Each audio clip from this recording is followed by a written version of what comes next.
So my screen is visible. Yes, sir, that is coming. Please go in slide mode, sir. Yes, yes, sir. At the time of my presentation, you might have Yes, to sir. Yes, sir. access. Yes, sir. Share the, okay? Okay, sir.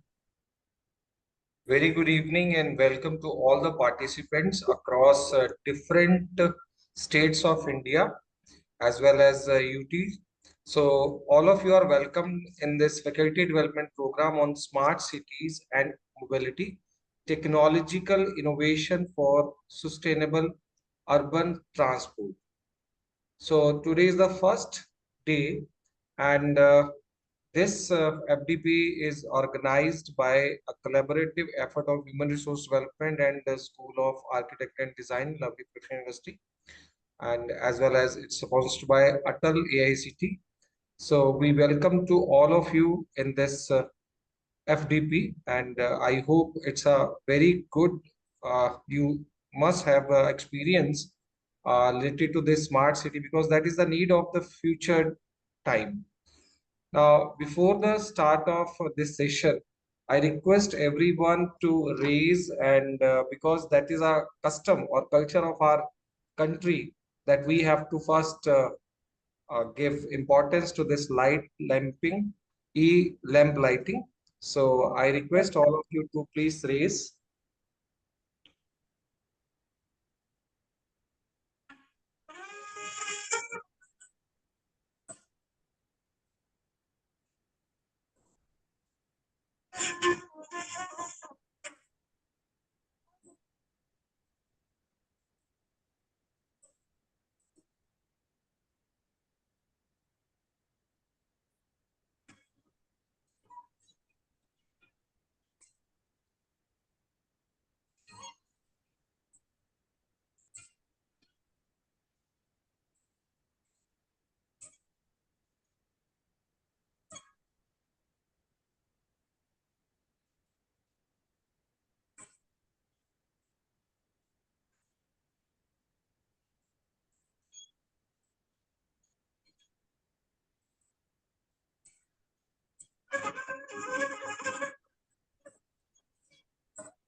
Thank you.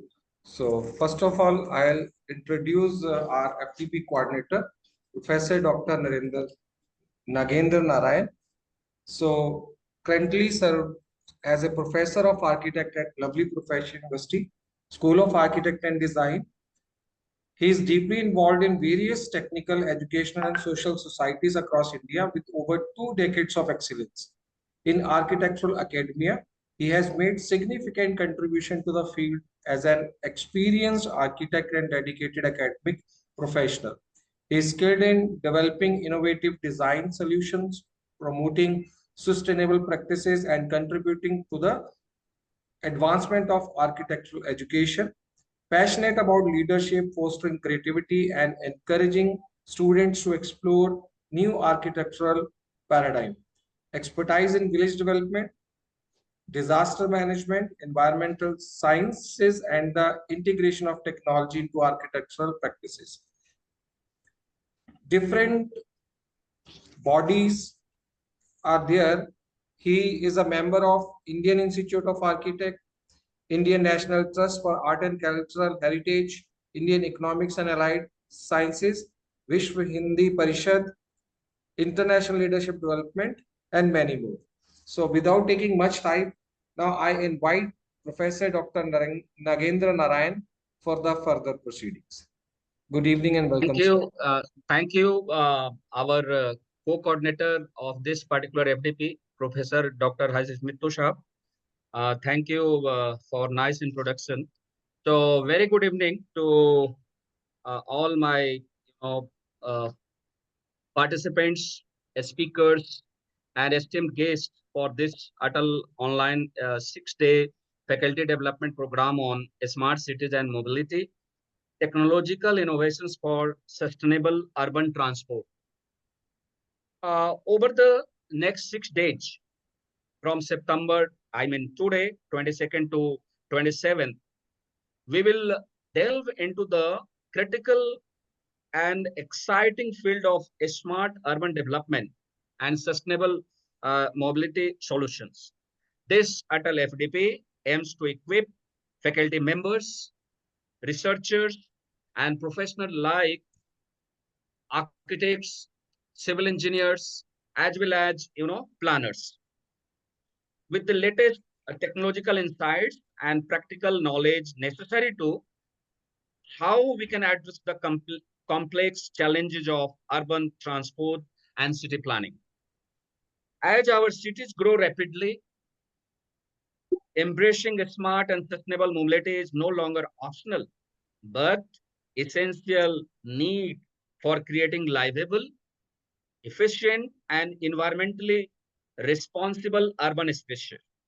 Through expert talk, interactive sessions, and case studies, we will explore innovations that are shaping the future of transportation and urban infrastructure. I encourage all my fellow participants, fellow professionals to actively participate, must be engaged, ask questions, and collaborate throughout this FDP program. Together, together, let's build a knowledge base that can inspire impactful change in our cities and communities. Thank you for joining us on this important journey, and we will start some new thing for better India, a smart India. Thank you, sir.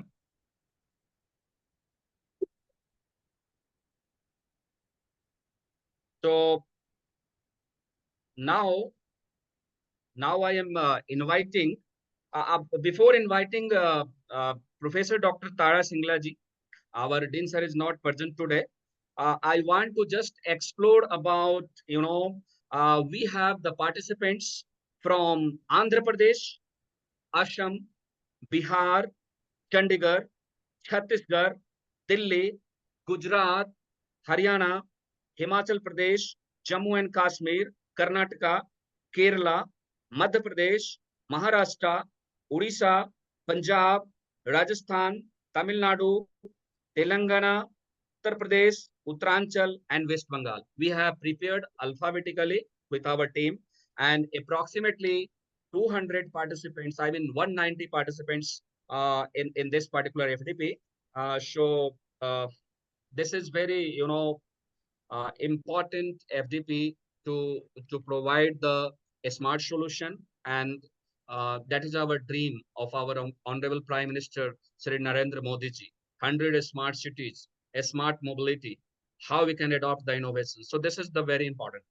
Okay, so thank you very much and welcome once again to all my fellow professional participants, our speakers.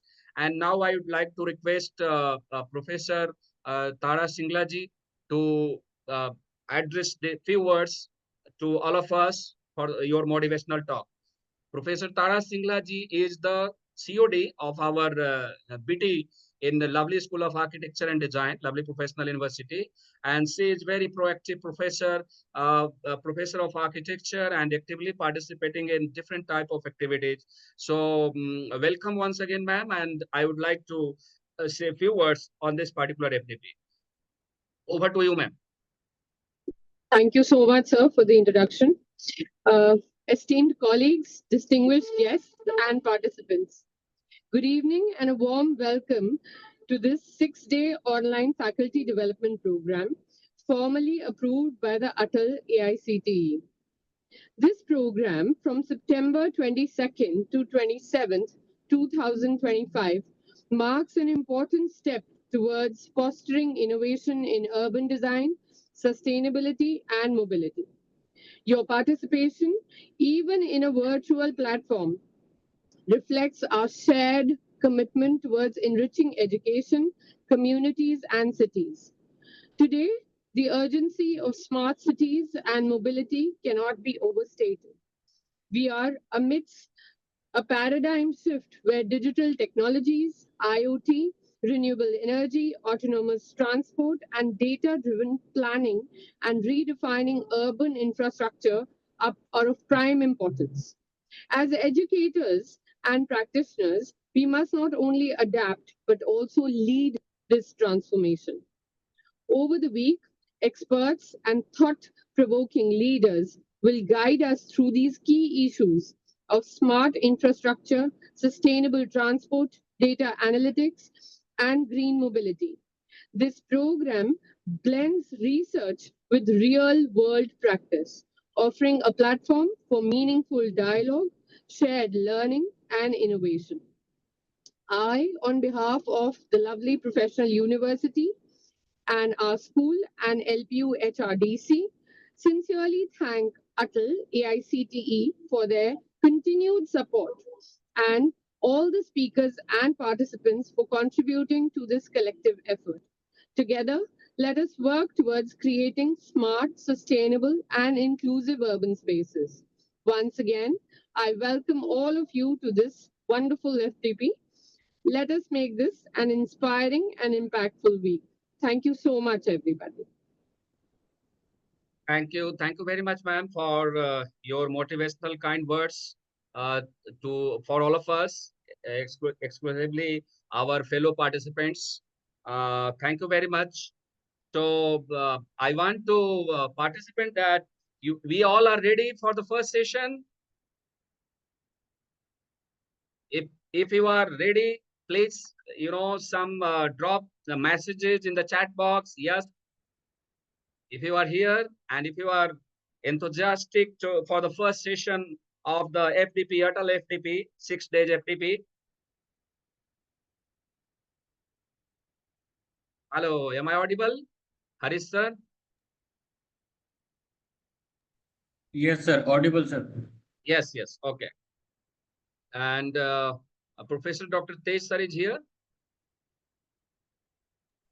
Yes, I think so. Yeah, okay, sir. So I am requesting to you, sir, please switch on your camera, please. So my dear participants, we are going to, for the first session by our very renowned architect and planner globally, Professor Dr. Tej Karki sir. So just I want to share about brief biodata of Professor Dr. Tej Karki sir, right? So Dr. Tej Karki received his PhD from Northeastern University, USA, in law, policy, and society. Dr. Karki has a master's in urban planning and the Asian Institute of Technology, Bangkok, and a Bachelor of Architecture from Chandigarh College of Architecture. Tej has taught urban sustainability, climate change at Boston University, and international planning at and Tufts University, USA. He has MIT visiting a scholar in Boston in 2015-16. At present, Dr. Karki is visiting, visiting faculty at Kathmandu University, Masters in Urban Studies program. This November, he is going to visit very renowned, University of India, that be, in Chandigarh, Jaipur, and in NCR region. Basically, another thing, his published research paper covers inclusive planning, disaster resilience, politics of climate change, and walkable cities. Tej's recent mission is to, instill soft skills for professional leadership in South Asia. He has already served as a chief town planner at Kathmandu and Lalitpur district of Nepal. When we talk about Professor Dr. Tej, indeed, it is a great honor and privilege to introduce the globally distinguished speaker for this first session, Dr. Tej Karki sir, renowned practicing architect planner and visiting professor at Kathmandu University. Okay, Dr. Karki's experience spans across multiple international contexts, and his work has significantly contributed to both theoretical and practical aspects of urban transport and city planning. We are particularly fortunate to have him with us today, and I have no doubt that his session will provide us with deep insights, thoughtful, provoking ideas, and fresh perspective on how we can approach urban growth and mobility in a sustainable manner. Before I hand over the session to Dr. Karki, I encourage all, I request all my fellow professionals to be engaged actively in the session where your thoughts and questions that reflect on how this concept can be applied your own work, research, and practice. The discussions we have today will set the tone for the rest of the program, and I am sure Professor Dr. Tej Karki's talk will inspire us all to think critically about the future of our cities. Without further ado, I am delighted to invite Dr. Tej Karki to take the session and deliver his talk on a smart urban growth and transportation policy. Dr. Karki, we are eager to hear it from you, and we extend our deepest gratitude for taking the time to be part of the important ATAL FDP that will be very instrumental for all of us, exclusively for the mission, a smart city. Over to you. Thank you, sir. Can you hear me? Yes, sir. You are audible. Sir. So, hello, Welcome, everyone. sir. Hello, everyone. Very nice to see you from Kathmandu today. I hope you are doing well and excited to be part of the discussion. And so with this, today my talk is about smart growth and urban transportation policy. So I'll talk about smart growth. I'll talk about cities with smart growth and urban transportation policy lens. So using those kind of lens, I'll be talking about smart urban growth and urban transportation policies. Before that, allow me to share my PowerPoint.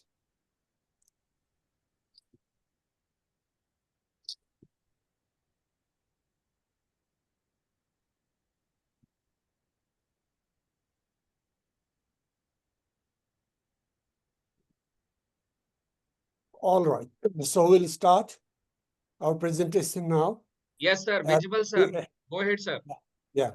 So as you know, my topic is there on the screen. So I'll be talking about this. Before we talk about this, let's know what is smart growth. We should know about the smart growth. What is smart growth? Let's think about what is smart growth. Because our whole talk is about smart growth and urban transportation policy. What is smart growth? All right, smart growth, by my research and definition, is a growth that is people-centric, less auto-dependent.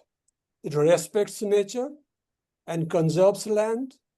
It has well connection of public transportation to the people, and it encourages compact form of development.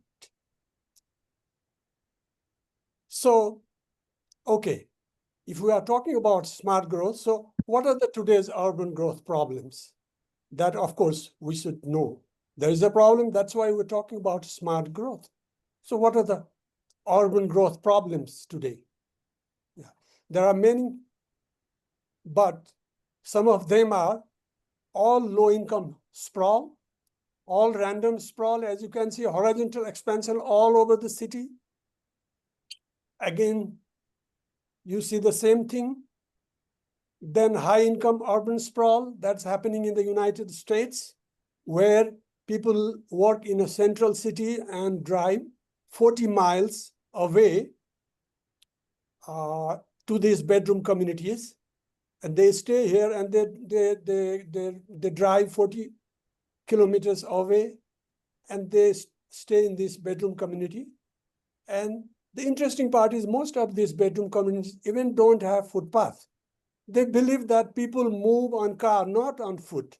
So there are no footpaths, there are no grocery stores nearby or facilities. If you want to buy toothpaste or all, what you have to do is you have to drive far away in a department store and mall, because there are no footpaths for you to walk, and there are no proximity for all these services. So because of whole dependent on car, they drive 40 miles, come back 40 miles, they are tired, they stay in the couch, watch TV, next day go again to do the same thing. By that, what happened? What is the problem, public health problem they had? There's a massive overweight population going on. They're getting obese, overweight, and that will have heart disease, diabetes, all these kind of problems are coming in these kind of bedroom communities because of too much dependence on car and, and living in a very boring kind of bedroom communities. So this is the problem. The next is high density sprawl. This you will find in China. All over you can see all these high rises, high density sprawled around the city. And what do you see? What is the problem here? Do you think it is autocentric or it's walkable? Do you think it is human-centric? It is entirely dependent on auto. Do you think it respects nature? You don't see any greenery, trees, and forests. And they don't conserve land. All land is used by all these high-rise things. Do you think there is a good way of urban transit at strategic locations so that people can move? We don't see by all these things. It's already complicated. There are no wider housing choices for low income, high income, and all. And there are no interactive social spaces for people. And this is a very boring and tiring community. So do you think this is a smart form of development? No. So see the other one is, I'm giving these examples from China. All these boring bedroom communities where you don't have facilities, just for if you want to buy a toothpaste or a pouch of milk, you have to drive, all auto dependent. There are no services, facilities. People live in all these bedroom communities and just go and work and use a huge amount of land without any other facilities. So is this the kind of development we call smart? No. So what do you think? What is one of the main reasons for this high-rise urban sprawl? Can someone contribute? What could be one of the main reasons for high-rise urban sprawls? I see plenty of participants, over 113 participants. I'm sure some of them might want to contribute, or they have, I assume they have access to contribute. So what is one of the main reasons for high-rise urban sprawls? One of the main reasons for high-rise urban sprawls is super blocks, huge blocks, gated super blocks sometimes. And from point A to point B, it's very difficult to walk. The roads are so wide, so many lanes, and the blocks are so big. So moving all along the perimeter of these super blocks and crossing the wide roads and going from here to there, and all these are, they don't have a mixed use. So for, again, grocery, you have to travel miles. So you are forced to be not smart. And that's what you see on the right-hand side photo. This is the photo from China. This is how these super blocks are creating all these kind of problems. See in Kunming city, see how many lanes are there, how much time people have to use this to cross this zebra crossing. If this is a so much complicated zebra crossing, then imagine how big would be the block all around. Block means the area surrounded by roads where you develop buildings, plots, etc. That is called block. To some non-technical person, I'm not. So those are the blocks. So big blocks, huge road crossing, it is very unworkable, very inhuman kind of development. So let's see if, I said that because of the block size, it's happening. Let's see if that is true. Let's see in the coming slides, okay? So let's see.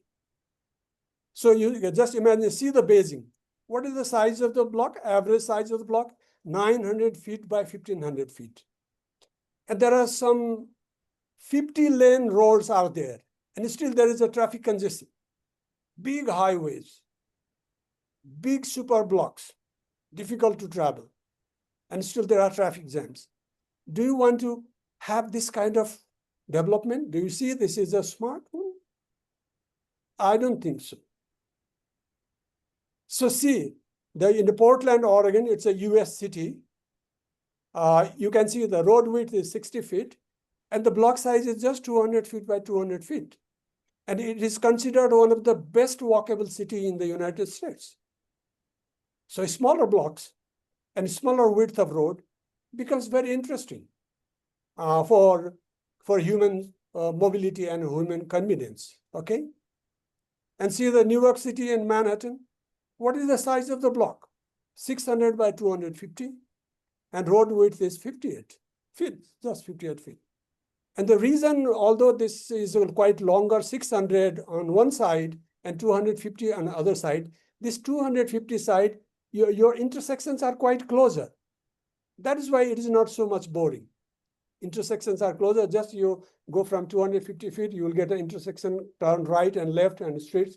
And as you know, New York is a mixed use kind of development. A lot of international people are coming. Whole streets are lively and walkable. So that's why Manhattan is there. But if you see the Salt Lake City, what is the width of the road of Salt Lake City? You know, it's 130 feet. And the block size is 660 feet by 660 feet. If you want to walk, you have to cross 130 feet road and walk all the perimeter of 660 and 660, and you go, so you get bored, you get exhausted. Oh, it's too much. Let me go and buy a car. So what are the problems of super blocks? The problem of big blocks are they can accommodate very big number of people, 5,000 people or so. And as a result, that community will be a very anonymous kind of community. Nobody knows no one. And that is very risky for children. Children are exposed to strangers. And the uses are separated. You have to go to grocery to somewhere of a distant area, and you live in a residence. So there is a separation of uses. It's not mixed. So these are the problems of super blocks. So you can see what is the advantage of super blocks and then smaller blocks. In basing, if you want to go from point A to point B, you have to travel the entire perimeter of this, go up and then turn right, then only you reach it. It's so long. But if it is a 200 feet by 200 feet blocks, what happens? You will get internal streets, and you can follow all these internal streets, and you don't have to walk all the perimeter. So it is more accessible, it's more walkable. The distances are shorter. So smaller blocks are walkable in scale. They are mixed use and can have small local corner shops where people can go buy and chat and come back. All right? So small blocks can have varied build form, different kind of build form you can create. And pedestrian access is very easy in these areas, as we discussed already. And in smaller blocks, you can create diverse housing choices. On the left-hand side, extreme left-hand, you see detached single family. On the extreme right, you see middle-rise housing and all. That is not only the choices. In between, you can have a duplex, you can have a triplex, you can courtyard apartment, bungalow, townhouse. And in smaller blocks, you can create diverse kind of housing choices. It's not only just gated community and real estate development. You can offer a wider choices in this case. So you can see on the right-hand side, the super block development, you can make smarter. If you see on the left-hand side, the blocks are smaller, although there are high rises, but they are short in distance and interesting in walking and all. So this is how you have to develop to make it human and make it walkable. Okay, on the left-hand side, if the smaller blocks are there, you can create corner shops, the children are playing, people are walking, the environment is very lively in a smaller blocks. Whereas on the right-hand side, if you see the super block scenario, you see all these concrete jungles and cars, mostly big blocks with buildings. So it's too much boring. So that's why smaller block that we see on the left-hand side pictures, they create more lively and human environment for people. So what are the other problems associated with large blocks? Enough, we talked a lot about large blocks. So are there other problems associated with large blocks to us? What could be the other problems? Is there a way of interacting with the participants here in the system? I'm asking participants. Can they respond? Yes, sir. They will respond through the chat, or if anyone want to interact with you, he or she will directly interact also, sir. Yes, sir. Okay, they can interact also. Probably they are Yes. thinking, maybe they are waiting to interact. I'm hoping that as we move forward, they will be more provoked and they will ask questions. Okay. So what are the other problems associated with large blocks? Yeah, sorry, someone trying to say something? Yeah, sorry, sir. Actually, we don't have idea about this large blocks exactly. So Okay. that's the reason we're not able to speak about it. Oh, great. I really Safety appreciate concerns. Sorry? Safety concerns. Absolutely, yes. That's wonderful. Yeah, I appreciate this kind of interactions. And So, poor walkability, so we need to walk a lot of distance to cover up yeah, a small. absolutely. Yeah. So other side effects of these kind of large blocks are like this. The larger the block, it consumes more farmland and green land because big blocks need more land compared to the compact form of land, as you can see on the right-hand side. That is the disadvantage of large blocks. It consumes a lot of land resources. Yes, sir. Then we need to sir, we need to shift to the vertical development, and that will increase the heat, urban heat. Yeah, that's absolutely. I'm talking also that. So that's also coming. You are right. So this is a greenfield consumption. A lot of green. The next is large blocks. You depend on car. That means more cars, more greenhouse gas emission, more CO2 emissions. So there is a lot greenhouse contribution by larger super blocks as compared to the smaller ones on the right hand side. The next is, it's also obvious, if you have more cars, you'll have more air pollution. As we see in Delhi in every winter, we hear a lot of noise about the air pollution, okay? So air pollution is also larger blocks, more car dependency, more carbon emission, and also air pollutant emission. And the next is, now I'm answering your, you answered it, so I'm answering here. Well, what do you mean by high-rise super blocks? They are concrete jungles. That means more heat island. And imagine how China is growing just in 2 years, 2011 and 2013. China poured concrete more than the US did in the entire 20th century. 2 years they pour concrete that the entire 20th century the US poured in its country. It's too much of concrete. I mean, US century concrete is equal to 2 years development in China. It's too much. So what does this means? All concrete jungle means too much of heat. It's hugely it's contributing heat towards our climate, our environment, and also for the citizens of the people. So it's not, if the speed, China is very rapidly growing in these concrete jungles. If this goes throughout the vast area of China, I don't know, I mean, how much it will contribute for the global warming, okay? So that is the thing. What is the next? It's also simple, probably we already discussed. Larger the blocks, difficult the walking, you are more encouraged to use car. So that is the disadvantage of large blocks. Yes? Yeah. So what can we do about the large block urban development. Okay, we saw a lot of problems. We discussed too much of problems about large block. But what can we do to solve the problem of large blocks? Can anyone say? Do anyone want to respond to? Yes, sir, if I may. Yeah. We can actually plan something what Barcelona has done. That they have bifurcated their blocks, which was a bigger super block, and now they have very walkable size block with a lot of character to each one of them. Yeah. You can break down that super blocks into smaller ones and then make it walkable. But I'm not talking about that here. Barcelona, I'm talking about the China, the huge urbanization and high-rise developments in China with the super block. And I'll also come to Chandigarh I'll also talk about how Chandigarh super block is doing. My question is, what can you do about this large block urban development, particularly say in China? Sir, we can promote mixed land use. Yeah, sure. Sir, we can work on improving the quality of connectivity and promote mixed land use development. Yeah. Okay. But the super block is creating a problem. I discuss you a lot.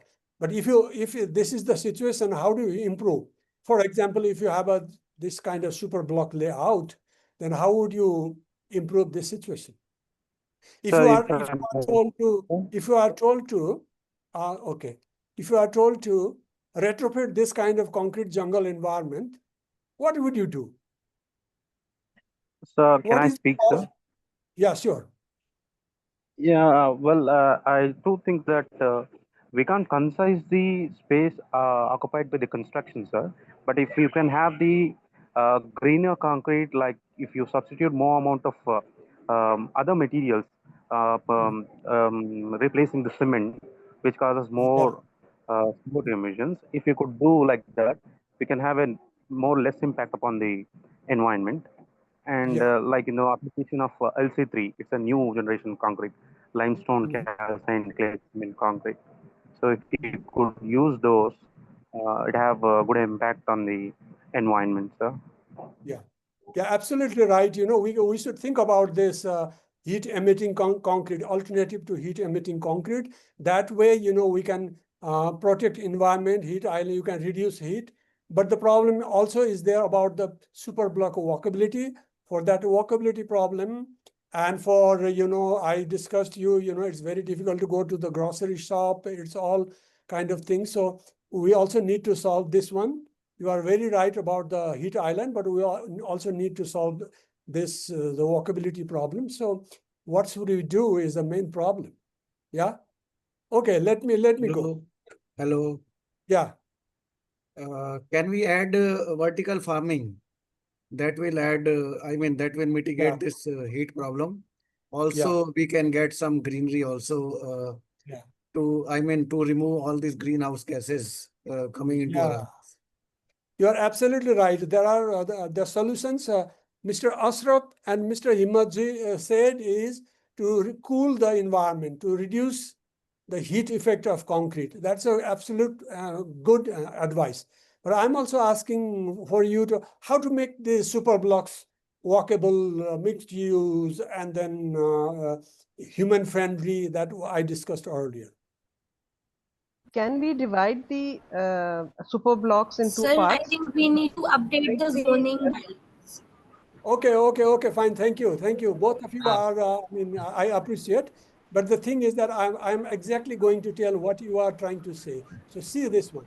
If you have a super block on the left-hand side, you can retrofit this super block, add more streets in between, and create smaller blocks and make it walkable.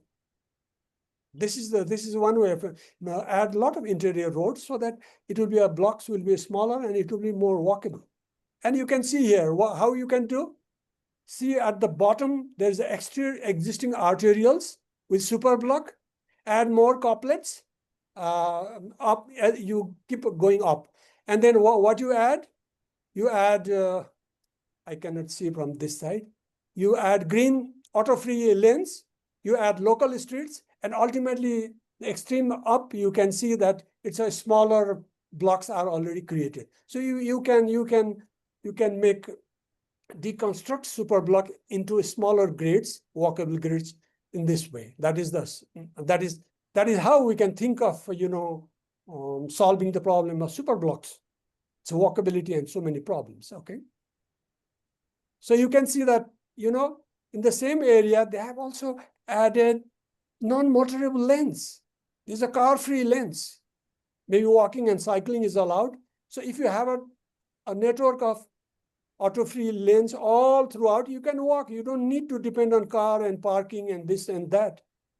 If it is within walking range, you can cover, you can go to work and you can come home. And it's a healthy also. Walking is a very healthy. So you can create boulevards and you can connect it to the high-speed rail station that China has done. Okay. So you can add this kind of elements also to make it more walkable. And see, this is a hierarchy of roads, and these green lanes are the non-motorized transport lane, and you can create some lanes, auto-free, car-free. There are no cars, children can play, elderly can relax, and you can talk. So these kind of things we can create. And you can retrofit super blocks to a human-centric scale. And you see in the left-hand side, there are a lot of traditional lanes, called hutung in China. I also taught quite 5 years in China near Shanghai, so I know that. So these are hutungs. They are all car-free kind of lanes where children can safely play, elderly can relax, and there are shopping going on. So it's very interesting.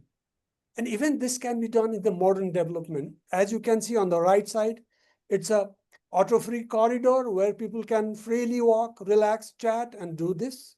So this is how you can add this kind of lanes or roads in super blocks or smaller blocks and create more human-friendly. The next is from India, I think it's a Chandni Chowk. They are also trying to do all these auto-free, car-free lanes. They have developed, but it's not fully developed. It's just a road, people can freely walk, it's fine. But there should be more activity, more eating activity, some rest places and all. So you can create a very interesting environment for people, for urban people who live in narrow areas. They can get relaxed, they can interact, they can shop. So it will be a very useful, this kind of lens. So in Jakarta, in Indonesia, they also keep a car-free day. One day is a car-free day, so there is no car. All huge people can walk around and relax on that day. This is also. The other is, people are giving more priority for people and pedestrian in addition to cars and all in these days. And see, you can see the car-free lane, so relaxing. People are walking, talking, and also shopping in the far distance. So, and even in London, the auto-free lanes, families can go there, interact, family eat outside. Even in India, it's in summer, it's very good to go and eat outside. So these kind of lanes could be very, very useful, this auto-free lanes. Okay, we talked a lot about auto-free lanes and then block retrofitting and else. What else we can do to make the whole city smart? We talked about block-wise, some kind of small scales, but at the city scale, what can you do to make it smart? Like you have the city, the picture in front of you. So how can you make this whole city, not just blocks, very smart? For that, what you need to do is create a network of growth centers in transit stations.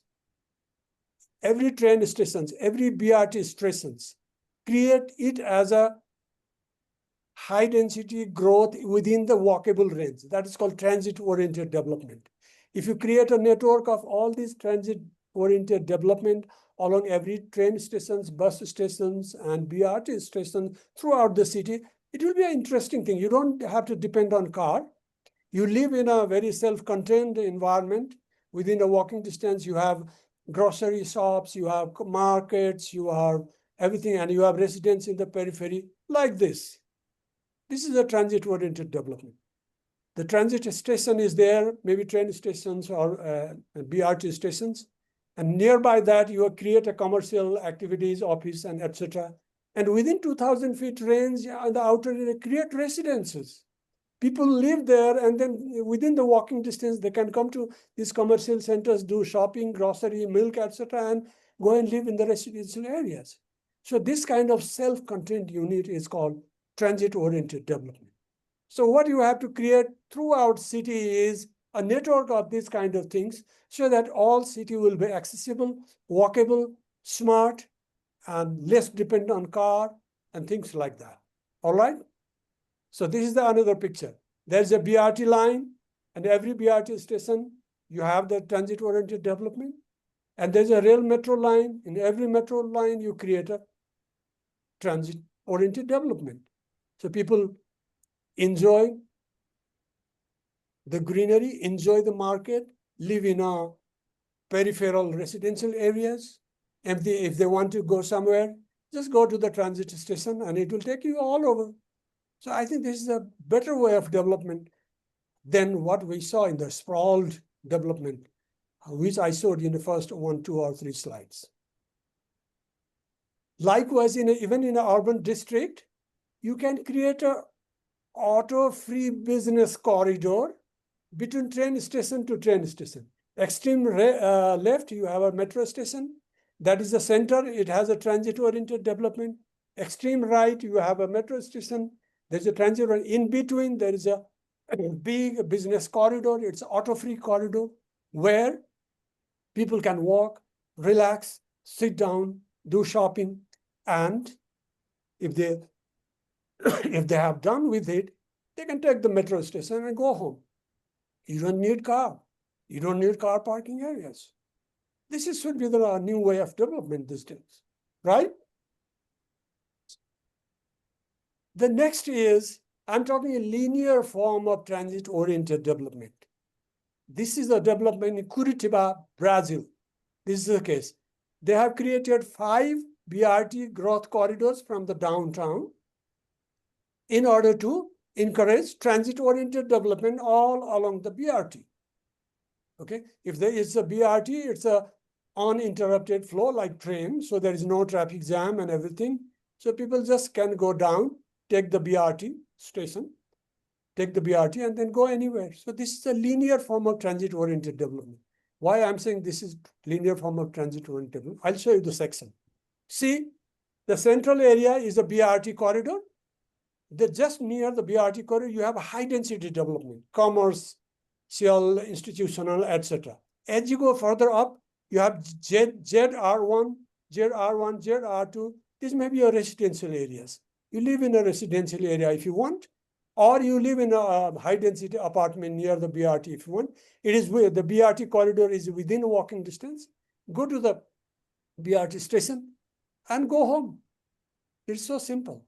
So this is a linear form of, it's not a one-centered station, but it's a linear corridors. All are transit-oriented development corridors. Okay, so you can see here in the picture also. So you can have that. What is the advantage of this? What is the other advantage of this?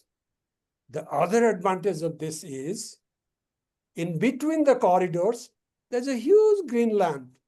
There are 5 corridors. In between, there is a vast farmland. If you want to keep farmland, keep farmland. If you want to make a greenery, keep greenery. And that will be an open space for these corridor people. Or maybe a garden, maybe a central park like US. So there's an advantage for linear form of transit-oriented development, right? Yeah, you agree? All right. I didn't understand, sir. Can you just repeat good. it? Yeah.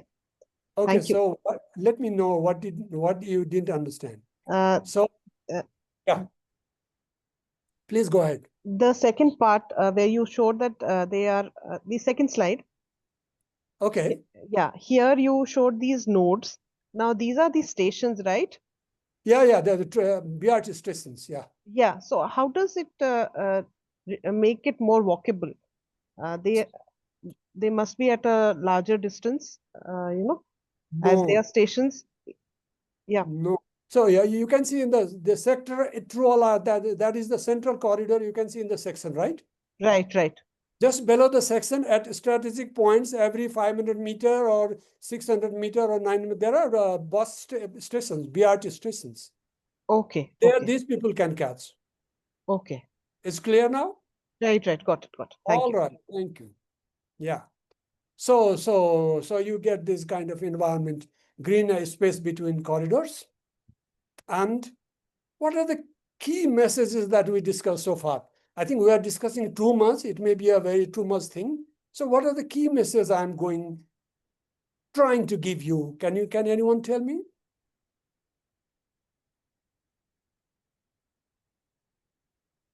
Yeah, may I, sir?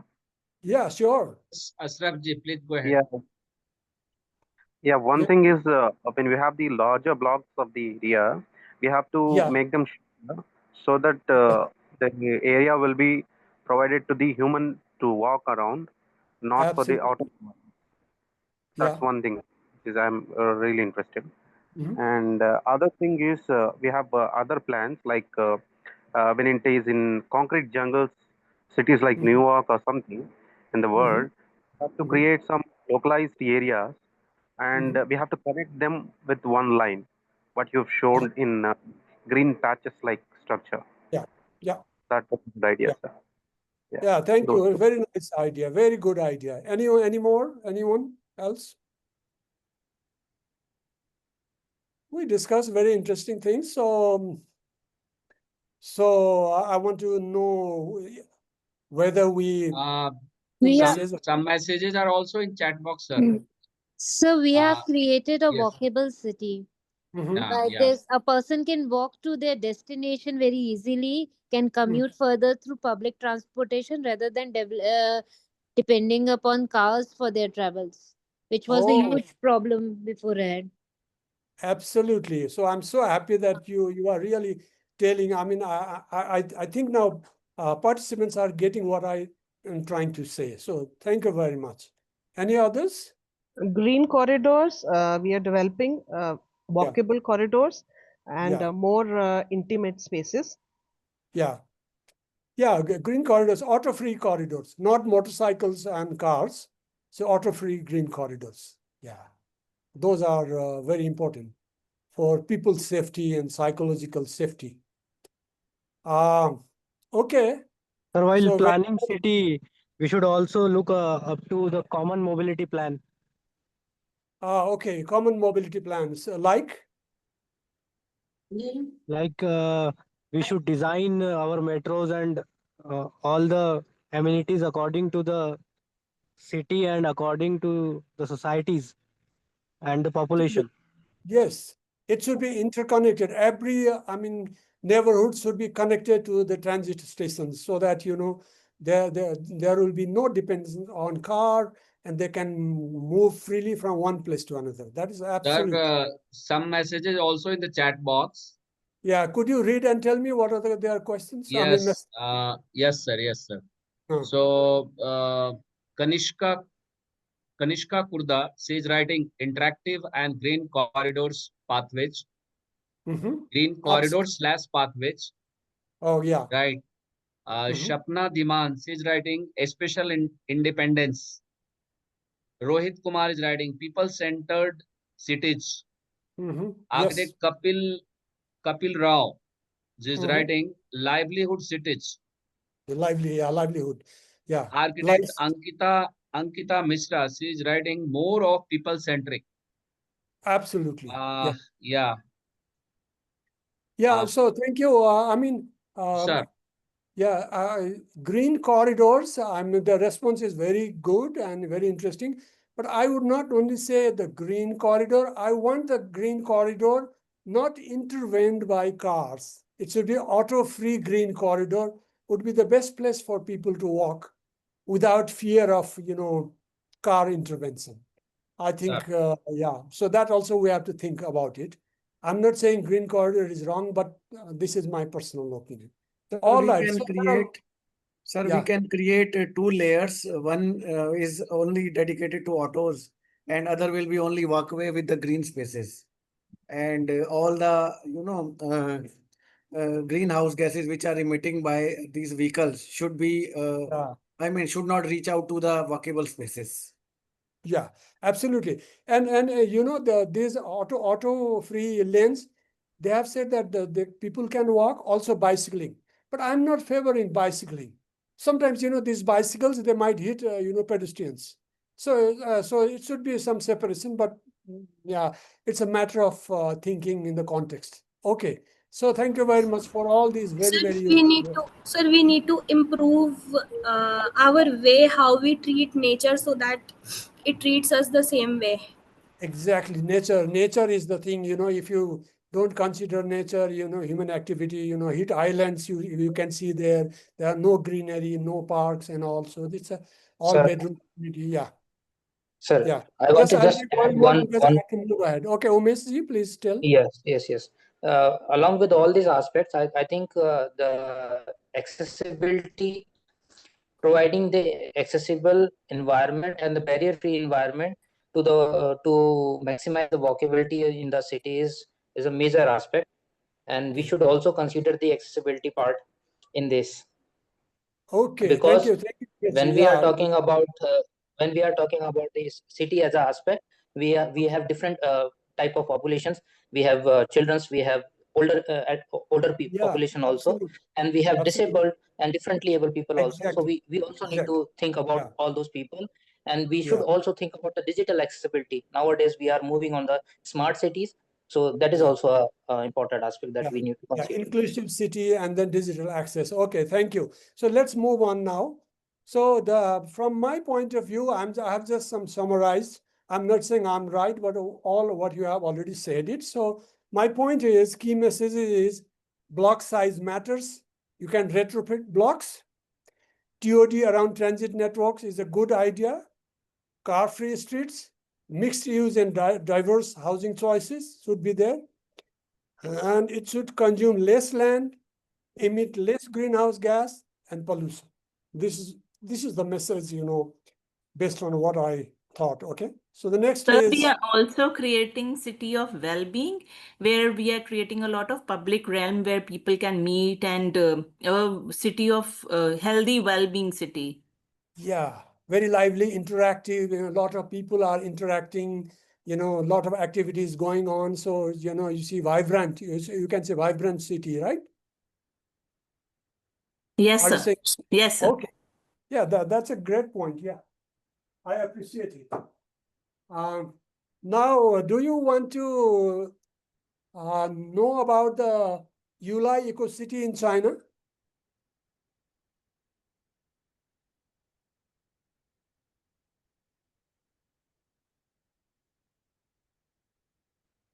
Now I want to tell you, how these smart growth principles were applied in Yulai eco-city in China. This Yulai eco-city is in Chongqing area. Extreme right, you see the Shanghai. If you go from Shanghai west, straight west, you'll get a Chongqing. Chongqing is along a Yangtze River. It's a huge Yangtze River goes all the way and meets Shanghai. Ocean is there in the Shanghai, so it meets there. So Chongqing is along the Yangtze River. And the Three Gorges Dam, the huge, greatest dam of the world, is along somewhere in the Yangtze River. They have created a dam for electricity and all. So it is very, very huge, like Great Wall kind of activity they have done it. So Chongqing is the place I'm going to discuss right now, how they have created an eco-city. This was done by architect planner Peter Calthrop from USA. So most of the ideas I'm discussing is about his. So let's go and see. So this is the area, G75 is a road you can see on the left. On the right side also, you see a yellow road going on. Just consider area in between and also consider the curve, the big curve. You can see the river curve, two curves, and then road on the upper right, the yellow road on the upper right, and the yellow road on the down left. Okay. So this is the more or less a Chongqing district where I'm going to talk about this, how they have created a smart growth. So somebody has not muted, so I'm hearing some sound. Please mute your speaker, please. All right. So let's go down. So how they have developed the smart city is, first they saw different issues. Again, someone is talking. Please unmute your mic, please. And okay, so let me go. So first, we have to see, if you want to make a new planned city, you have to see all these issues. First, see what is the natural setting, the topography and surface drainage maybe. Then see environmental constraints. I'm going from down to up. And committed non-compatible uses. What is the existing uses are around there? What are the major roads? And then define the transit-oriented districts. How can you create different transit-oriented districts and connect them to the metro connections? Then see the metro stations, and then create transit-oriented development in each metro station. This is how they do it. This is just a flow diagram, but I'll discuss more below. So this is the site where they created eco-city. And you can see the river, and this is a plain natural land. This is one layer of map you can see.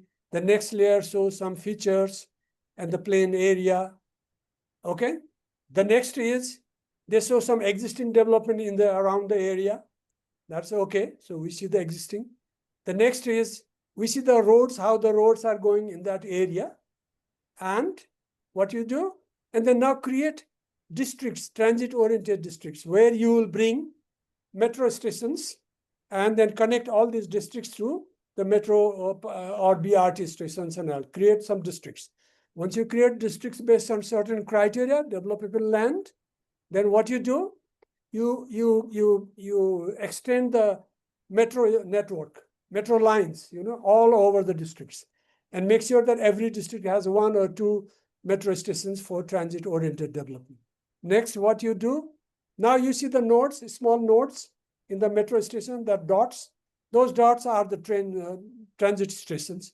And in these transit stations, you create transit-oriented development like this. You can see the circles, all these transit-oriented developments, okay? So in a bigger way, you can see this is how they have created transit-oriented development all along. You can see again the curved river, the big curve on the left-hand side, and the small curve. And then actually Ulai city is the TOD 14 area is only the Ulai city. The rest is a larger area. They have created metro and transit-oriented development. And one of them is a Ulai city. Ulai city, if you see, it is connected to 2 metro, 2 circles, okay? So we'll talk more in detail about this Ulai eco-city now, okay? So this is the existing map. Left-hand side is the existing map of the Ulai eco-city. And then right-hand side is the proposed map with smaller blocks. Roads are a little bit meandering to respect the topography and all. And the greenery on the river sides. And then all smaller blocks are going on. And at places there are metro stations and auto-free roads, auto-free networks, boulevards, and then smaller residential uses, different kind of mixed use development, high rise, low rise, etc., etc. This is how they have developed it. And if you see this, now you can see the legends, how they have created all these things in this small area. Okay, Ulai eco-city. This looks quite good, right? Okay, all right. So, and then they show the greenery part along the riverside and on the right-hand side. And in between, they have created a road network with smaller blocks, different kind of buildings. And the complete perspective I have shown on the right-hand side, I have slightly inclined to make that road in the same direction as you can see on the left-hand side map. So this is how they have created this thing, okay? Now, this is also open space layer of the map. So they have created open spaces. There are rivers, there are high rise, there are low rise, there are metro stations connected. And entirely you can see this city. Okay, although right now this city does not look very human lively activity, but they have created a lot of infrastructures. Auto-free lanes are there, transit stations are there, mixed use development is there. There are residential, smaller residential, higher density residential, office institutions. So over a period of time, it is very much walkable kind of environment you can create. All right? And buildings also, they have not used too much of high rise. There is a lot of variation in building heights and building uses. At the other side, you can see the river. And this is a, light view or things like that. The river is there, the road is there, and then you see how they have developed in a varied kind of form, the houses. And the idea they want to have in this kind of environment, the street environment they want to have is like this.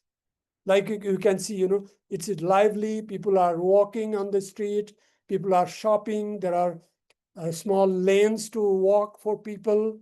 And this kind of environment, micro environment they want to create on the streets in this proposed development. This is the whole idea, okay?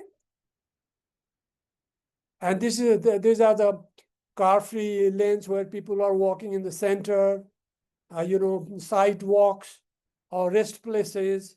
And then right-hand side, there is a connection for public transportation and how people cross and how people can go and plantation, trees, greenery. This is how you do it. This is how you make cities smart. So,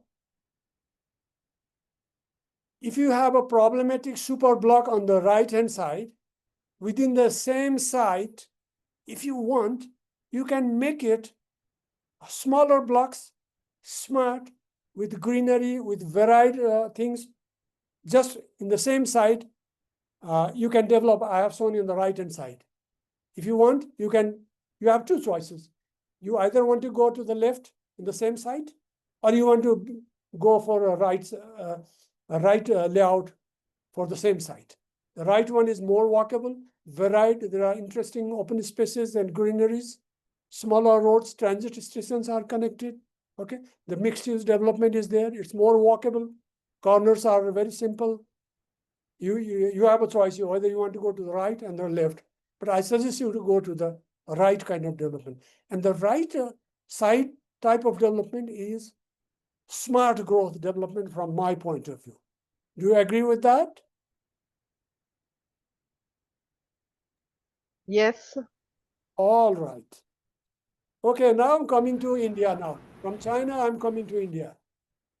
So what is the case of Chandigarh? Chandigarh is a world-famous best planned cities, so-called best planned cities. What is the situation of Chandigarh in case of block size, walkability, and transit-oriented development? What do you think? What is the situation in Chandigarh? Is anyone there from Chandigarh? Yes, sir. Sir, may I Okay. please? Yeah, just be very brief. Yes, sir. And what do you want to say? So the block size of Chandigarh is 800 by 1200 meters. Earlier, it was bifurcated on both the edges and was connected through green passages. But now, as the city has grown, the 800-meter is not that seamlessly connected to the adjoining sector. But 1200 is still connected, but the traffic congestion is very high in Chandigarh. Okay, fine. I'm talking, what is the situation? I think you gave briefly, but actually I was going to tell all the audiences about that. So I'm questioning and making it more curious and all, but thank you for this thing. So let's see how Chandigarh is faring in terms of block size, walkability, and transit-oriented development. So let me give you a concept. It's a grid iron pattern. It's a rectangular, means all the blocks are rectangular, surrounded by roads. This is the grid iron pattern by Le Corbusier. He gives a philosophy that white are living, the orange are working area, and the green are mind, body, and spirit. And that is fine. This is how this Chandigarh layout is done. And it says that, the sectors are layout, you can see from the center of sectors, most of the center of sectors, a green belt goes through from the center. And that red rectangle that you see here is a sector, and it's also called super block. I don't know why they are calling super block. So whole Chandigarh is made up of small super block in grid, iron pattern grid. So this is how Chandigarh is developed. And there is a Vikramaditya Burma. Vikramaditya has created some maps here. So I see, what he says is that it is a long, and then there is a green corridor, and commercial street is crossing in the between. There's a V4 lane and this line, and this is how the sector is divided. And Le Corbusier did a hand drawing about the different kind of roads, very fast roads, V1, V2, V3, V4, and V7. V7 actually was a pedestrian path, supposed to be a pedestrian path, but it no more exists. So it would be a very good for pedestrians who don't want a car-free path. It could have been a car-free path, but unfortunately, it is not implemented in Chandigarh. So when Chandigarh was designed, it was designed for 500,000 population. Now it has gone over 1.2 million. Maybe now it's 1.5 million. And registered vehicles have also grown over 1 million. So see how Chandigarh has grown over a time, and it's very difficult. It's a walkability problem city. This is what we see here. So my question to all the participants, except from Chandigarh, is that what was the block size of Oregon? Can anyone say? I already showed you up earlier. What is the size of the Oregon city, Portland, Oregon? What was the block size of New York, Manhattan? Oh, you forgot. Actually, Portland, Oregon has 200 feet by 200 feet block. Yeah? And the New York had, if you remember, it's a 600 feet long by 250 feet wide. Yes? I think I may have to take you back all the way back, and let me show you to remind you. Let me take this opportunity.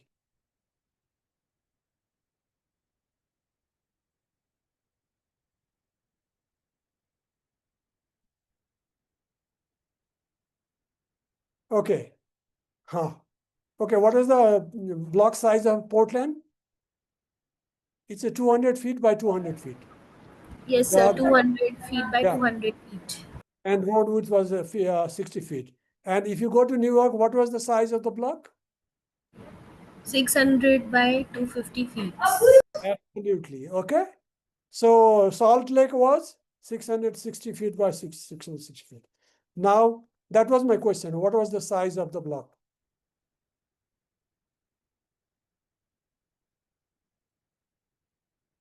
All right. So now what I will be asking you is,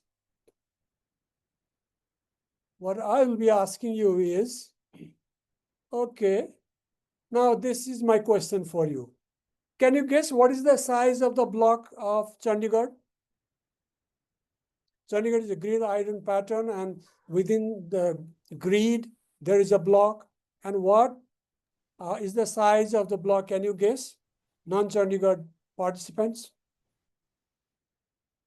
Just give a number, just guess.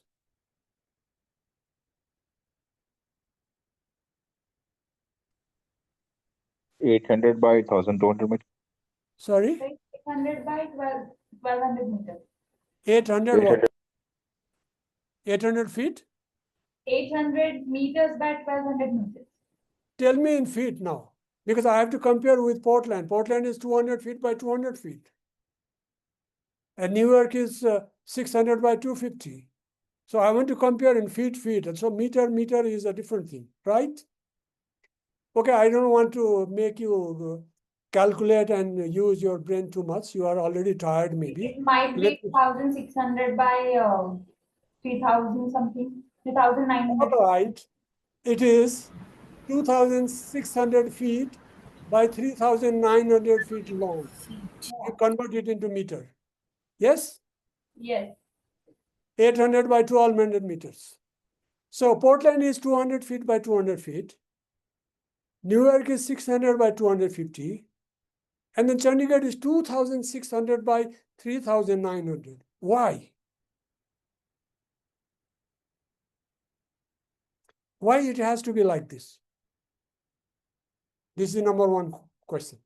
And do you think that super block of 2,600 feet and 3,900 feet is walkable, mixed use, lively, human interactive? Do you think it is like that?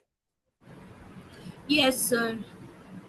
Oh, it's lively, it's very interactive, it's human-centric, although conventional things No, says that sir. smaller blocks are better, like Portland and New York, but you say that this 3,900 feet by 2,600 feet block is more walkable, human-friendly, mixed use. Yes?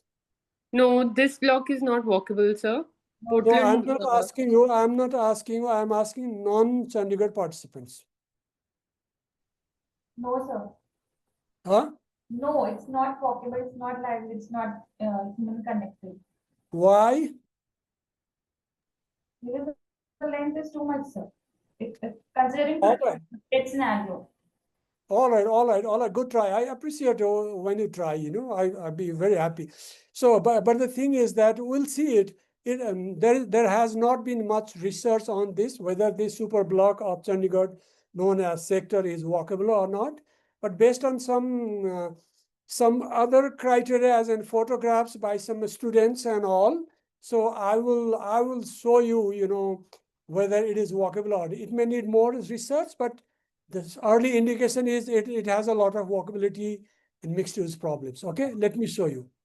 Now see the Portland on the left-hand side. And they see the Chandigarh on the right-hand side.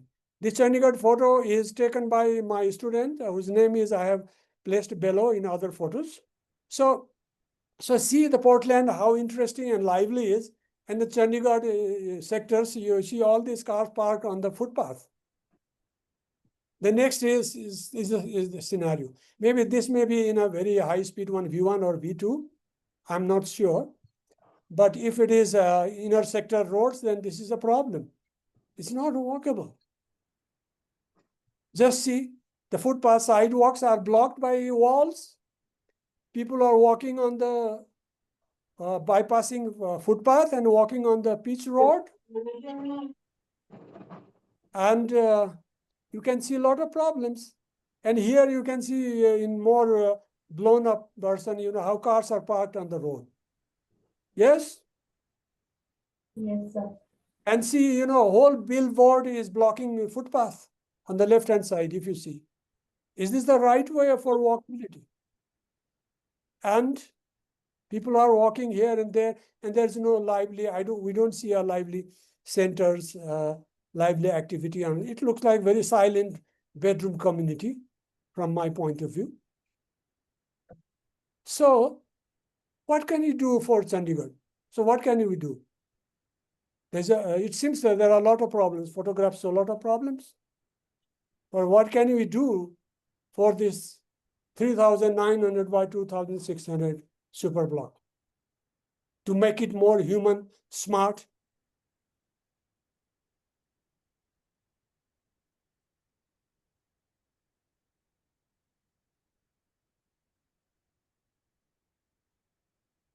So I think you are exhausted. You are not giving any idea to me. We are still thinking. Requesting all participants, please interact with the speaker. So we are still thinking what we can do for Chandigarh. Sorry? So we are still thinking what we can do for Chandigarh. Yeah. So, yeah. Priyanka, you are not audible properly. No.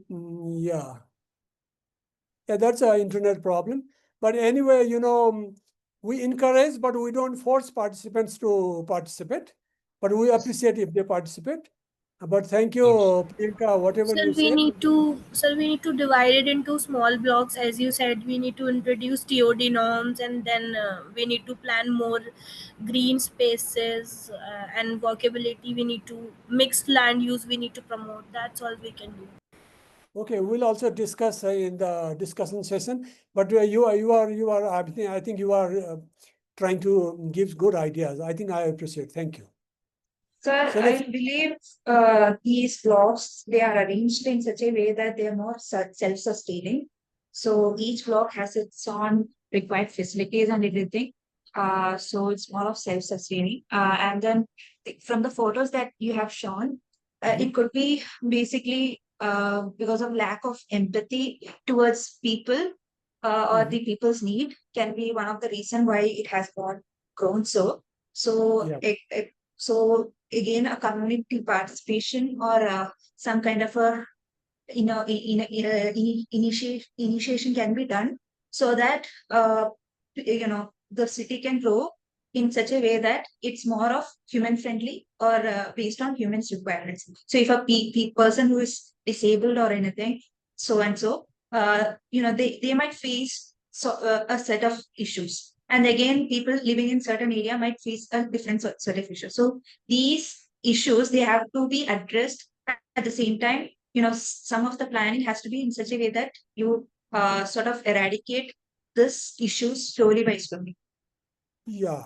Also, And there is from Chandigarh, and since I live in this place, I know that because of the neighborhood planning, it is easy to walk down to a market area inside the sector, but the entire sectors are in silos. They are not, so they are very inward looking and they're in silos. We do not connect with the other sector so much. However, the neighborhood planning makes it easier for us to move around and reach a point, but there is so much traffic that walking is not safe at all. Yes. Yeah, so absolutely. I mean, there is a problem. The one problem I notice is that why every sector is not having one bus BRT station or some metro station so that they could feel a very interactive center somewhere in the sector. So that can be also a way of thinking. But very well said. There are some good elements in the sector, but at the same time, the traffic congestions and the distance. This 3,900 is not a walkable distance. But it's a bit convenient. Even half of it is bigger than New York or Salt Lake. So that is the problem. So what I'm saying is the answer is you should do research on retrofitting possibilities of sectors. This is maybe a research that I might be interested if somebody is interested to do research with me. So we can explore the possibility of retrofitting sectors to make it more smart, transit-oriented, interactive, lively, without disturbing the heritage of Le Corbusier. We don't want to disturb that. Of course, it will be there. But can you do something better to make it more smart, more transit-oriented? This question, every researcher should do that. So very happy to research. I'm in November, I will be in Chandigarh, 7, 8, 9 to 12 November. So I will also pay more visit on all these sectors. I studied actually in Chandigarh College of Architecture, so that is not a problem for me. So it is a very interesting question to improve the area. There is no limit of improving. I know Chandigarh is the best planned city, but there are a lot of room for improvements. So thank you very much. So, okay, now let's do some conclusion things. So what are the conclusions that I'm trying to say? The conclusion is smaller city grid or block is better. Higher intersection density means TOD is better. Broader range of street types, not huge 50 lanes roads, but different variety of streets to make it walkable is good. The next conclusion, or not conclusion, now I'm giving a recommendation for these problems, okay? The high density sprawl problems, address the high density sprawl problems. How? Use smaller walkable blocks. Use TOD around train stations, BRT, bus stations throughout the city. That means create TOD network throughout the city, I have already said. allow mixed and high density development around train stations, transit-oriented development. And the next is offer wider housing choices in smaller grids in cities. Okay? And the next thing is smart growth and transportation policy and strategies. We discussed a lot, but I'll show you a list of those policies and strategies in the coming slide. So that will give an overview to you, okay? All right. So what is the smart growth principles? Mixed land use, compact building design, a range of housing choices, walkable neighborhoods, strong sense of place, identity, vitality, vibrancy, preserve open space and farmland and nature, don't make concrete jungles, develop towards existing communities, respect existing communities, variety of transportation choices, not just car, predictable development design, fair, and it should be fair and cost effective, and it should be participatory. And the other point I remember right now to tell you is about, some of the participants said, it could be inclusive walkable areas where elderly, disabled people can freely move and don't think that their life is horrible. They are as good as other citizens of the city. So inclusive city. So these are all the principles that you can apply in your professional life when you get an opportunity to plan cities. So I think it will be a very good idea for you. All right? Sounds good? Yes, okay. Yes, sir. Yes, sir. Okay. The next is, I mean, Chandigarh needs to do more homework. This is also my recommendation. I mean, it's not impossible to make it walkable. There is a possibility, but you have to do homework. Who will do? The Chandigarh government, Chandigarh chief architects, Chandigarh town planners, the professors, researchers, they should do some homework on how to make sectors more walkable and lively. So if somebody is interested, I'm also want to join in this research. All right? Okay. Okay, this is almost a final slide. Did I miss anything? What did I miss to tell you? Can anyone say? I must have missed something. What did I miss to tell you?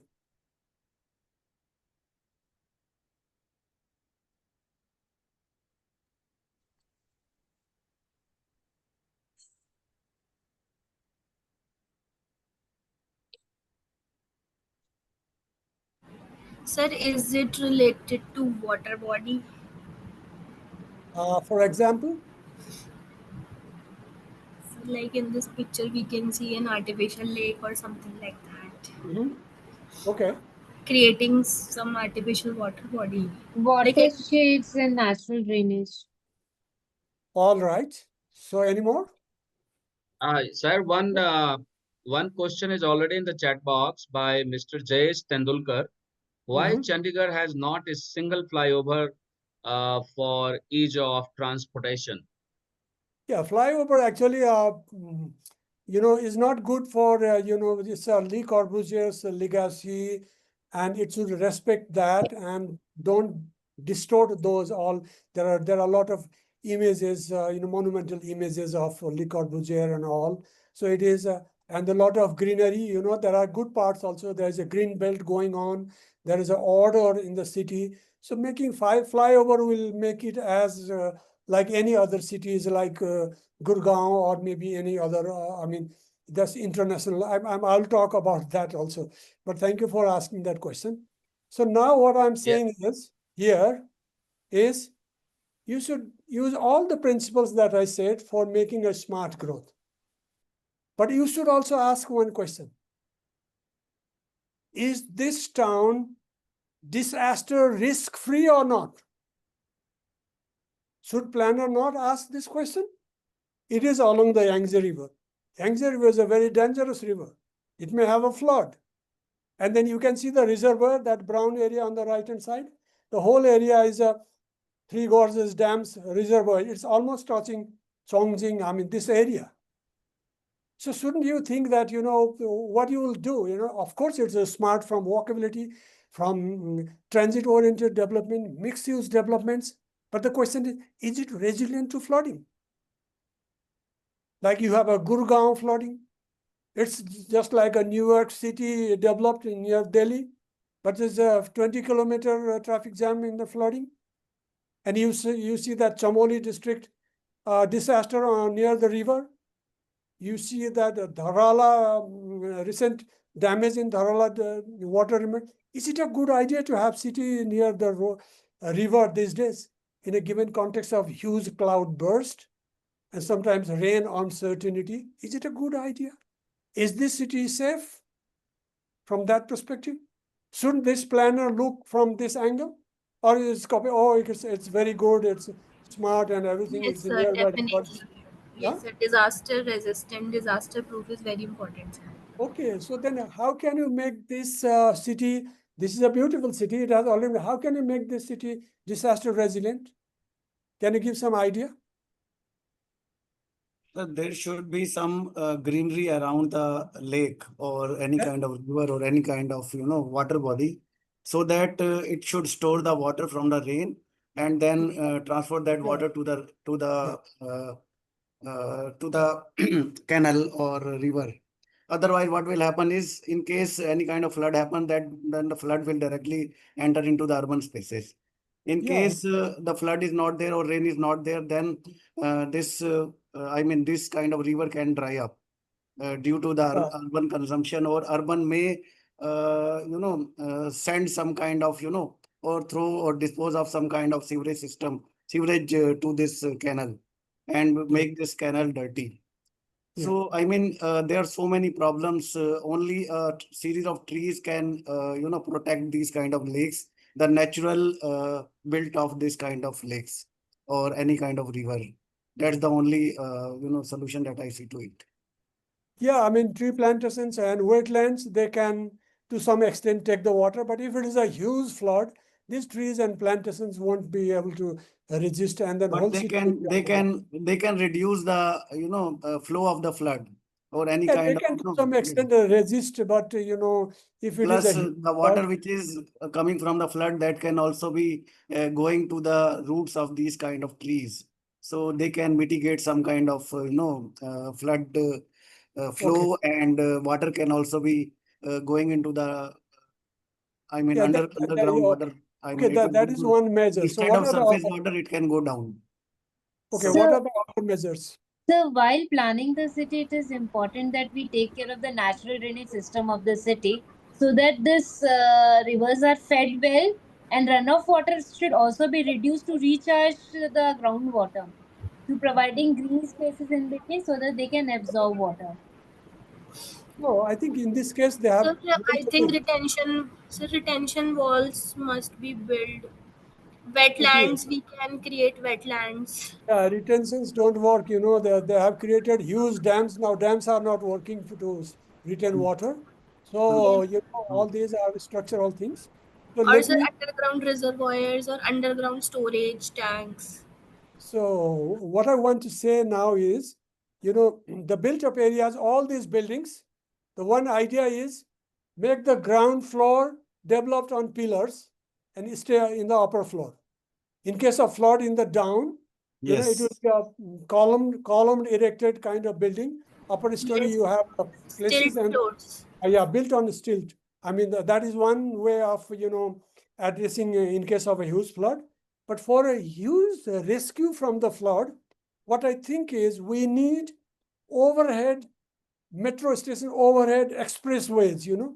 All these overhead expressways going like in a pillar and upper, elevated metros. So what happens is if you have a huge platform to get into the metro, if there's a huge rain, they are already elevated. You can take the train and go somewhere else and live. So that may be a rescue idea of elevated kind of metro stations or elevated kind of express Sir, monorails. I have a query. Yeah, go ahead. Even if we are providing our buildings on stilt and our metros and on the, on a higher level. But in case of any flood or something, our walkability will it will affect. It will be affected, and the walkability will only be the people are walking on a streets and pedestrian, but all those are filled with water in case of flood or something. Then how can we resolve this issue, walkability issue? Yeah, so that is the problem, this uncertain floods, huge floods are coming. For that, you cannot raise the whole site to a elevated thing, but you have to accept some degree of this kind of thing. But in case of that will be for 4 or 5 days or something like that. For that days, what you have to do is you should have a rescue strategy. If they are on the field, go up, or if there is a elevated monorail, get into it and run away from the area, because it will not drown. These are just my raw ideas that I'm sharing you to make it flood resilient, how to make city flood resilient. All right? Sounds good? Do you have some ideas? So what about concepts like sponge cities and so and so? Yeah, China has created a lot of sponge city, means huge whole site has a huge underground kind of basement. So that will take all the water and city will be dry. But I don't know what will be the geological impact of that kind of thing. If there's an earthquake, people said you don't need to have a basement, but you are creating a whole kind of basement for taking water. And what will be a geological effect that needs to be catered? In China, I have heard they have made some places. But imagine the whole huge flood of Yangtze River will go into the community. Will that reservoir can take all the water? Maybe it will take large portion. Maybe it will, to some extent, reduce the intensity. That may be a good idea. But I don't know what will be a geological effect of that. But yes, sponge city is the idea of having all those huge underground to Yes, sir. Nowadays, underground water tanks are made compulsory by the development authorities to pass any plan. But what about the earthquake impact of that? In earthquake-prone area in California, basements are not allowed. So has Delhi considered about this issue, or they have not thought about this? Yes, sir. Laws are different for each and every area. Okay. Thank you very much. I think we had a great discussion. There are a number of. Okay. Please, sir, continue. No, no, now we'll go for a discussion session. I think we have 10 more minutes, right? We have only 10 more minutes, right? Yeah, sir. Okay. So there are number of messages regarding this dropped in the chat box. Okay. Can you go through, sir? I'll ask you to go one by one, but before that, I'll throw some questions. Sure, sir. Okay. The first question I want to tell the participant, is there room for making Chandigarh smart? You should think it. Can we make it livable, walkable, transit station oriented, diverse housing choices? Can you do that? This is a very interesting research. Some of you said that, but my point is, you have to evaluate that sector and inject some kind of transit stations in every center of every sectors, so that there will be a network of mobility. But you have to do underground without, distorting the image of Chandigarh's Le Corbusier's legacy.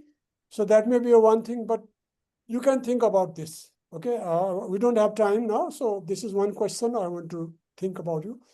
How smart are Indian smart cities? Can anyone say how smart are Indian smart cities? I didn't talk about all those IT, information technology, blah, blah, remote, sensors and all. But I'm asking, how smart are Indian smart cities? Can anyone say how smart are Indian smart cities based on the principles that I presented above? Sir, may I respond? Yeah. In 1 in 10, if I say 10 is the best, so what mark you want to give 1 in 10? I would say close to 3 or 2. 3 or 2, okay. So 2-sentence answer you can give. So basically, we are, of course, deficient on most of the things that you spoke about today. And if we talk about technology, because we are talking of sustainable, smart, and green cities, Indian smart city. we have left Focus on green Indian far smart behind. We have left green far behind. And in terms of IoT integration, also, we don't have the basics sorted out. So we don't have proper applications in which there are multi modes of travel available.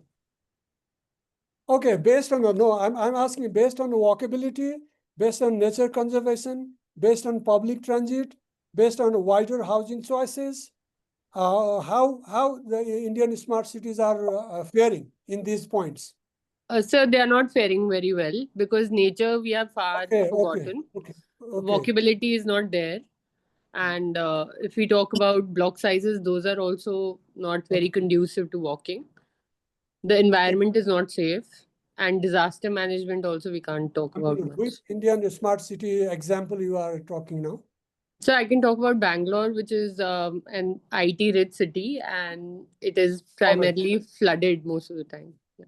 All right. Thank you. Let other participants reflect their views about how smart are Indian smart cities based on the Sir, Gurgaon is like Gurgaon is planned to be.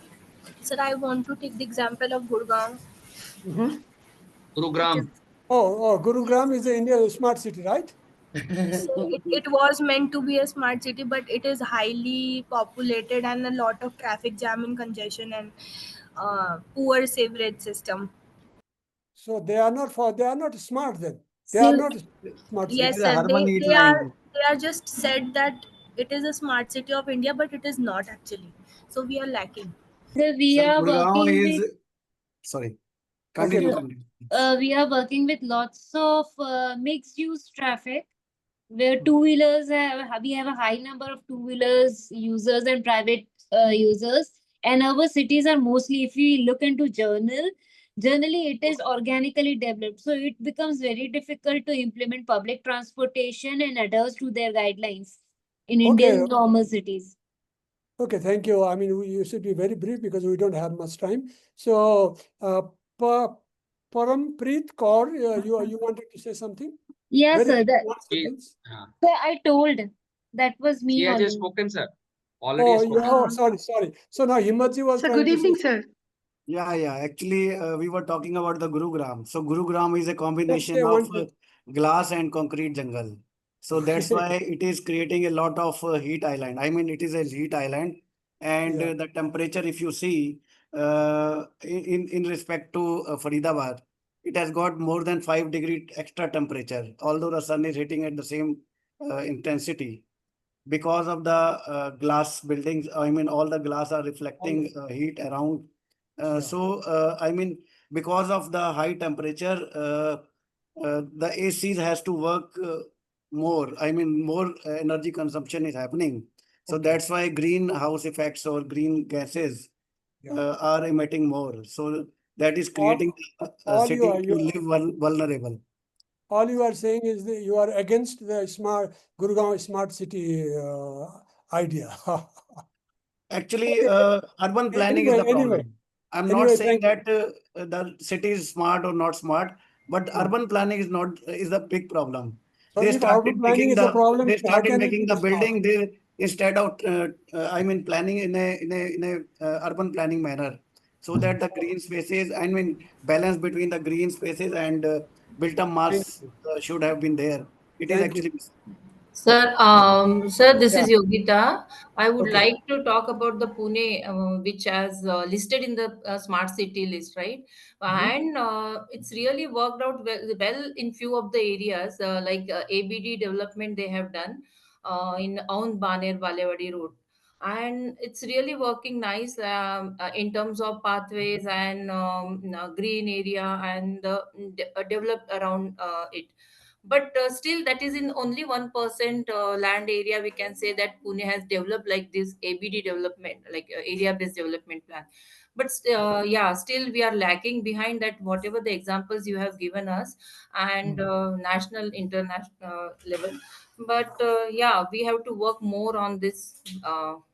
All right. Yeah, thank you. Yeah, I mean it's less and sometimes it's a problematic.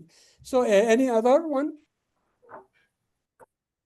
Okay, let me go to the next question. Yes, sir. Yes, sir. How- Good evening, sir. This is Okay. Sarita from Telangana, Hyderabad. Yes, So Saritaji, even please go Hyderabad ahead. is also considered to be one of the smart cities, sir. But still, a small rain will be flooded. Small rain will cause a total city flooded, and there is a lot of transportation problem. So this is the case with a few or many of the Indian cities here, especially Hyderabad. So that's Few what I areas mean. are okay, but So Yeah, we go are ahead. Sarita has finished? Yes, sir. Okay. So the point is, so I mean, yeah, that's why I want to evaluate, how smart are Indian smart cities, how flood resilient they are, Indian smart cities. That is my question. So Sarita has said that it is not. So who is the next one? Sir, I would like to say, I would like to say that we are trying to copy, like we are trying to make our cities smart, just as it is there in foreign places. But sir, cheating also requires cleverness. So we are just fascinated by the facade and the materials they are using, but we need to work more on planning and other things also. Okay. Are smart cities offering diverse housing choices? No. Okay, no. No. Okay. All right. And they're planning, smart cities have not worked on planning changes, sir. They have just, whatever has been done in India has been just a cosmetic effect, basically. There has been, there has not been major changes. I'm speaking for Jammu. Jammu is also one of the smart city projects, but we don't see much change in the way we are living, working. We just see change in the, good roads and good footpaths, and that's it.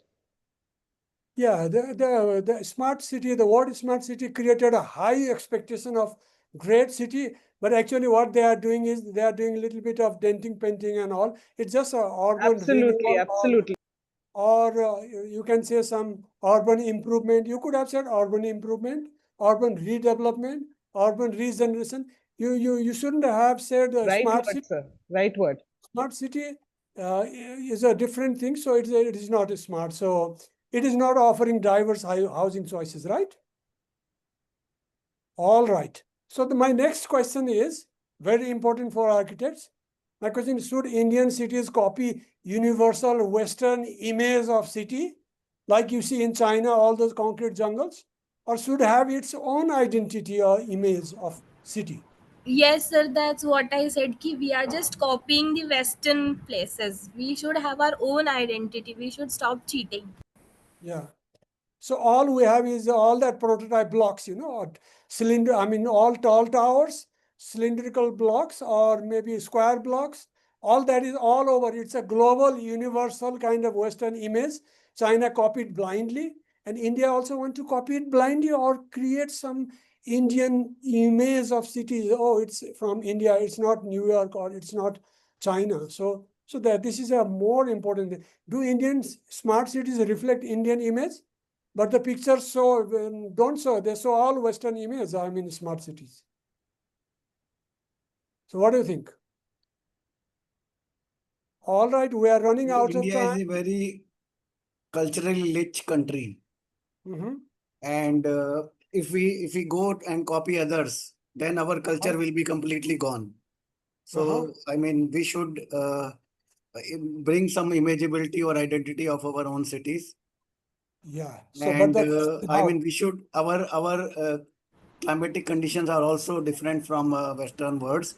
So we should respect our climatic conditions. Otherwise, Yes, we will also have a glass jungle like Western we have should created. promote vernacular architecture. So from this discussion, a lot of important issues has been raised, recommendations have been come. So I ask Professor Nagendra to record all these things and summarize and distribute so that this whole conversation will not go waste. It will be used. So it will be purposeful. So this is what I want to say. So if there are no any more questions, I think we are going to, I'm going to stop my session here. So Is there any Nagendra ji in the chat Yes, box? sir. Yes, I am just checking, sir, in the chat box. Yeah, there are some points already given.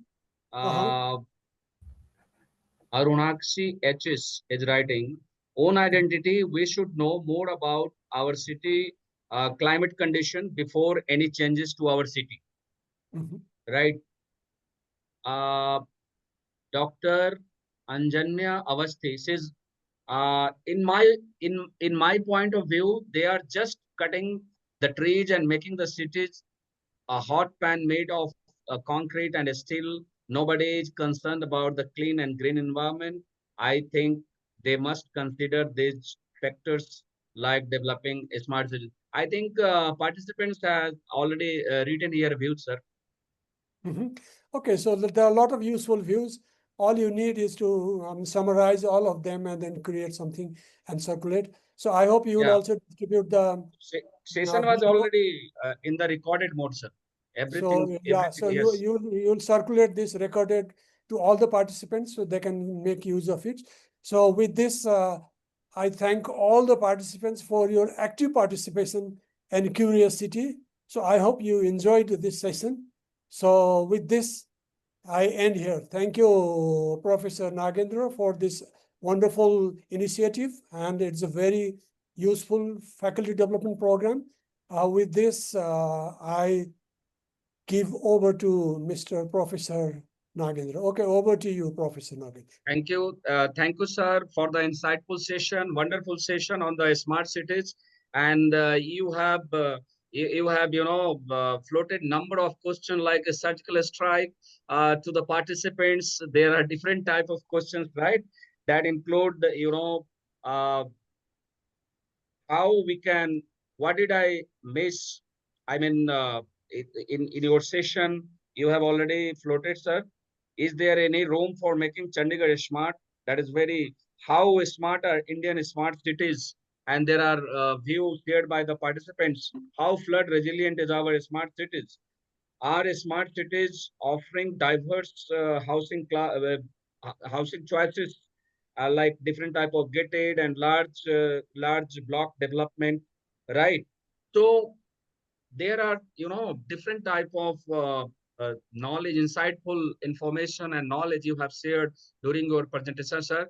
Thank you very much for your wonderful presentation once again from our team side, from our school side, and we are hoping that we will be connected in future with you so that we will gain more knowledge on this particular topic, and we will use your expertise exclusively uh, uh, in the field of planning and policy making. Thank you very much, sir. Thank you very much. All right, thank you. Bye. Now, yeah, sir. Now I am requesting all the participants, if possible, please switch on your camera.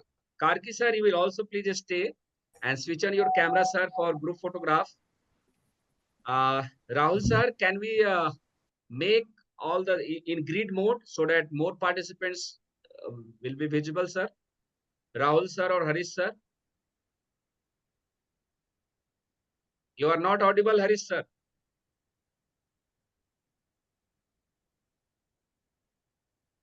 If there is no problem, I am requesting all my fellow participants, professionals, switch on your camera for the group photograph with Professor Dr. Tej Karki. Sir is live from Nepal.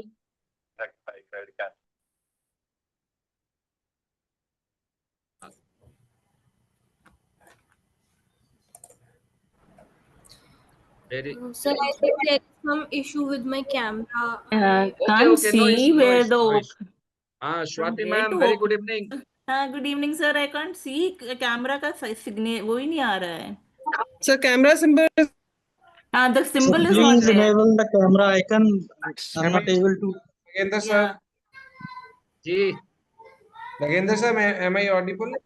Yeah, you are audible now, sir. So please, everyone accept that panelist option. I am making all of you to panelists. So please accept. Yes. Then only you will able to on the camera. Fine. Please accept that option. Yeah, sir will give the rights and you will just click. Yeah. accept that particular rights. Swati ma'am. Where is Karki sir? Karki sir is sir not. अभी नहीं पता चल रहा कहाँ पे request कहाँ आ रहा है. I am making you panelists, so you have to just accept because many of them are declining that option. Don't decline, you have to just accept. I am promoting everyone to the panelist, so for group photograph, okay? So I hope we are already in the panel, right? Yes, Yes, sir. sir. You are here, sir. Okay. I am making, so please. There is You any raise hand, option I will make you first. to make panelist Meanwhile, everyone in one click, sir? meanwhile, I would like to say thank you to Karki sir. It was a great Welcome, Dr. session. Yogita ji. And after a long time that I'm hearing you, but nevertheless that I really enjoy your session always. And thanks to organizers, Nagendra sir, speakers, and peers of an enriching experience. It was You will really share, you have joined from which place, ma'am? Sir, I have joined from I am Bangalore. aware, but all participants will aware about you. Yeah, I'm Dr. Yogita Nagpure. I joined from Bangalore. I'm working with BMS College of Architecture, Design and Planning as an associate professor. And Dr. Tej Kumar Karki, I have gained so much knowledge as a PhD scholar under him. And he's a great personality, I must say. And really enjoying an informative session from always from his side. So these learning experience, really collaboration have truly inspired me to keep working towards smarter, more sustainable and inclusive cities. And nevertheless, I know that slum people always, that they often under addressed while developing the smart cities. And we are weak in scaling smartness citywide. Inclusivity and formal settlement really required when we are thinking on the smart city development. So, sir, whenever you are doing that, I would love to join you as a under you. So, You are welcome. Thank you, Yogita, man, Dr. Yogita ji from Bengaluru, BMS College of Architecture. Harish sir, I think there is some problem. Number of participants are writing. We are unable to on the camera. Okay, you will just take the screenshot, whatever the availability. They decline every time. Luthra sir. Yes. Luthra sir has also joined, na? Yes, Our yes. next is. Yes. I am requesting Professor Dr. Ashwini Luthra sir, please switch on your camera, sir. Professor Dr. Ashwini Luthra sir. So our next esteemed speaker. Over? The photo session, I assume it's over, right? Harish sir, you have taken a screenshot? Rahul sir, you took. Rahul sir. Rahul sir, you have taken the screenshot? Done, sir. Done. Okay, thank you very much. Rahul sir is from our HRDC, a lovely professional university. He is managing the complete technicality of this particular FDP. I am requesting all participants, if you face any type of difficulty, you will immediately contact to the Rahul sir, right? So can we move now? Yes, sir. Ashwini sir, you are here, sir? Hello, good evening. Can you see me? You are not visible, sir. Can you see me? No, sir. Now, yes, sir. Yes, sir, yes. So, can we start next session, sir? As you wish. I'm Yes, at your sir, yes. disposal. So, once again, very good evening to our esteemed colleagues, distinguished guests, and dear participants, as we continue our enriching faculty development program on smart cities and mobility. It gives me immense pleasure to introduce our next speaker for the session to Dr. Ashwini Luthra Sahab. He is the Professor Dr. Ashwini Luthra Sir is specializes in the field of urban and regional planning with a background of economics. That is very important. Presently, he is positioned as a professor and in the former head of Guru Ramdas School of Planning, Guru Nanak Dev University, Amritsar, Punjab, India. I am requesting Harish sir, please make the panelist only to the speaker and supporting people now. Thank you. So he is positioned as a professor and is the former head of the Guru Ramdas School of Planning, Guru Nanak Dev University, Amritsar, Punjab, India. Additionally, he is the former Senate member, former director, Internal Quality Assurance Cell, former director of MMTCC, and former coordinator, Center for Sustainable Habitat, Guru Nanak Dev University, Amritsar. He was a member of the high-level committee constituted by the Department of Housing and Urban Development, Government of Punjab, Chandigarh, to make recommendation on urban sector policies, capacity building, planning implementation, and governance. He works in the areas of sustainable development, urbanization, transportation, environment, infrastructure planning, and management planning. Dr. Professor Luthra sir has edited 7 books and has more than 300 research papers to his credit. 12 PhD and more than 100 postgraduate undergraduate students have completed their research thesis and dissertation under his proactive supervision. He delivers expert talk at the MMTCC of the universities in Punjab, Himachal, Jammu and Kashmir, Haryana, Goa, and Delhi, apart from delivering special lectures in the universities of foreign countries. Today, Dr. Luthra Sir will share his insights on enhancing public transportation in urban cities, a case of Amritsar. The city of Amritsar, with its unique cultural heritage and dynamic urban growth, presents a fascinating case study in the challenges and opportunities of developing efficient, sustainable public transportation. In this session, Professor Dr. Ashwini Sir will talk as how we can make a strategy to implement in Amritsar to improve accessibility, reduce congestion, and promote the use of public transit. These interventions are crucial in addressing issues such as air pollution, traffic jams, and the equitable distribution of mobility services in urban environments. Public transportation remains the back. Hello. Am I audible, sir? Public transportation remains the backbone of sustainable urban development, and lessons from Amritsar's journey can inspire all of us, guide cities worldwide facing similar challenges.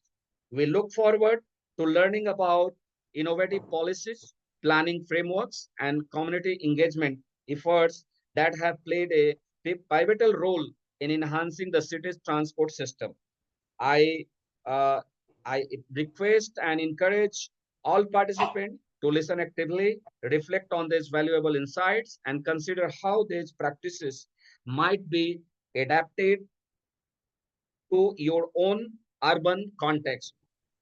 It is my honor to invite Professor Dr. Ashwini Luthra sir to share his expertise and take us through his compelling case of Amritsar public transportation enhancement. Dr. Luthra sir, we warmly welcome you and look forward to your enlightening session. Thank you, and over to you, sir. Welcome, sir. Thank you, Dr. Nagendra. And first of all, a lot of congratulations to you for organizing this faculty development program, because in the field of planning and architecture, not many such programs are organized. Because being a director, human resource development, or MMTTC at Guru Nanak Dev University, Amritsar, I could not see a single program on planning and architecture side. So in that respect, I think this is a very pertinent and lively kind of effort. and my full support to that. For all the participants, I know some of you.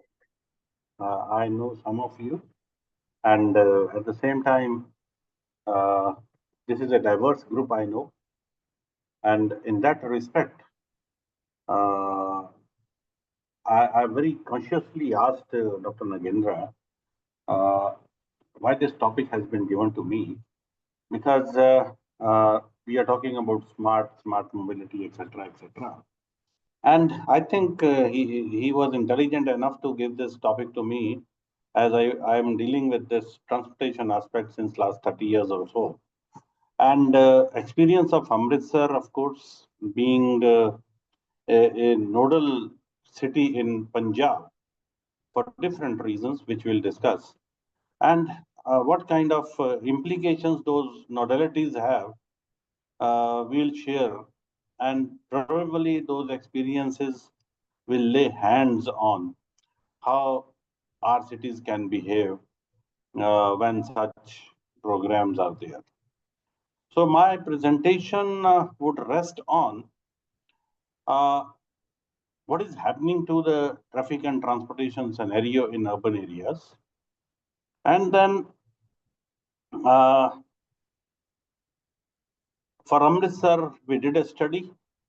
And then from that study, some extracts are there proving what is happening in Amritsar. And ultimately, if a smart city has those kinds of characteristics, then I was listening to the previous speaker and the interaction or intervention by the participants. I think a lot of interventions were right, and my presentation may prove their point in some point of time. So let me share my presentation. And I request all the participants to feel free whenever they have any question in mind. And let me give this chance to shut down my camera, because I could see some interruptions in the network. So that will give me some space, some continuity. Nagendra, is it okay? Yes. Thank you.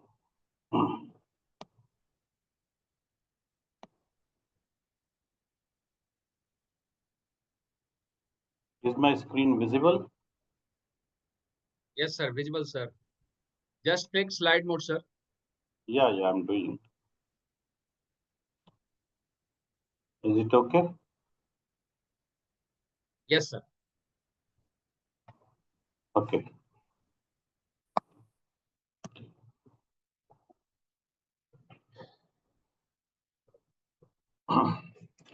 So, as I told you that the topic given to me is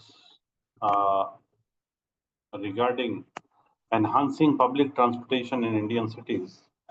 And I'll be discussing a case of Amritsar.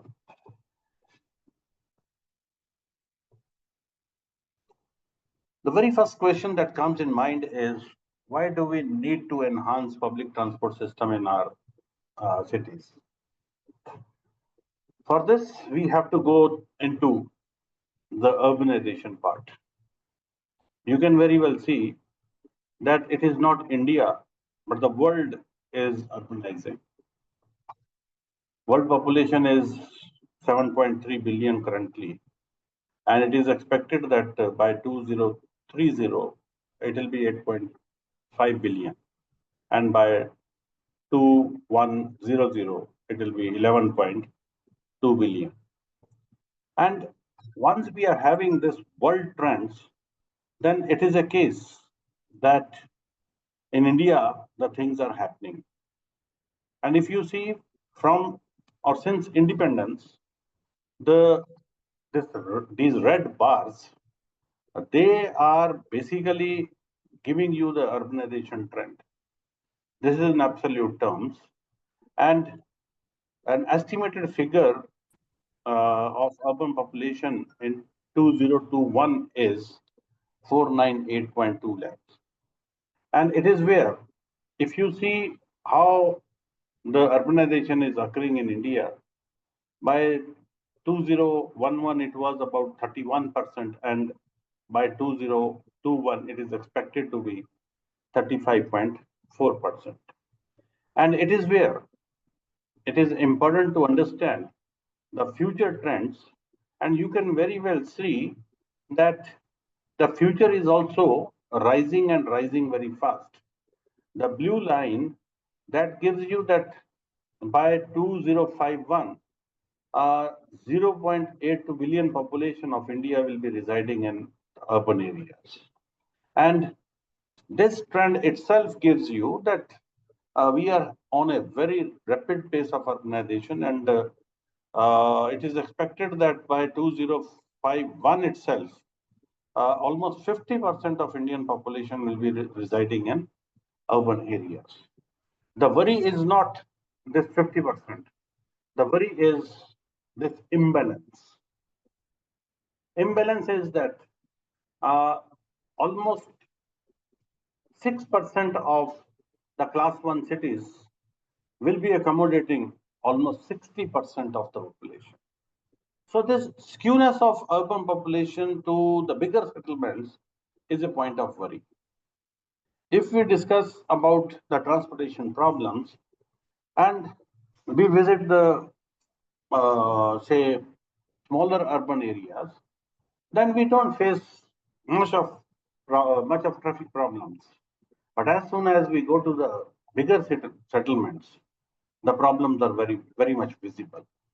And it is where taking together the class 1 and class 2 cities, which will be only 14% of the total settlements, they will be accommodating almost 71% of the urban population. So this skewness or polarization of urbanization in few settlements is a point of worry for us with respect to the transportation scenario. And it is where we need to see that there is a land use transport mismatch. And this mismatch is in terms of unplanned sprawl, haphazard development, whimsical density distribution, rising travel demand, increased travel densities, and increased trip lengths. The bar diagrams on the right side and the graph yellow, it gives that as the city size increases, the trip length increases. This is an obvious phenomena. But it may not be, it cannot be an obvious phenomena in case of a planned settlement. I was listening to the earlier speaker. He was talking about Chandigarh. Take the case of Chandigarh where sector planning is there. A lot of trips are short trips because many of your needs are met within the sector. Many of you are not, or many people don't go to sector 17, which is the city center, for routine works, or for most of the times they don't go to sector 17. Of course, for leisure purposes, people are going. And of course, the city is also landlocked. That's why the trip length is not increasing in Chandigarh. But wherever unplanned sprawl is there, the trip length increases.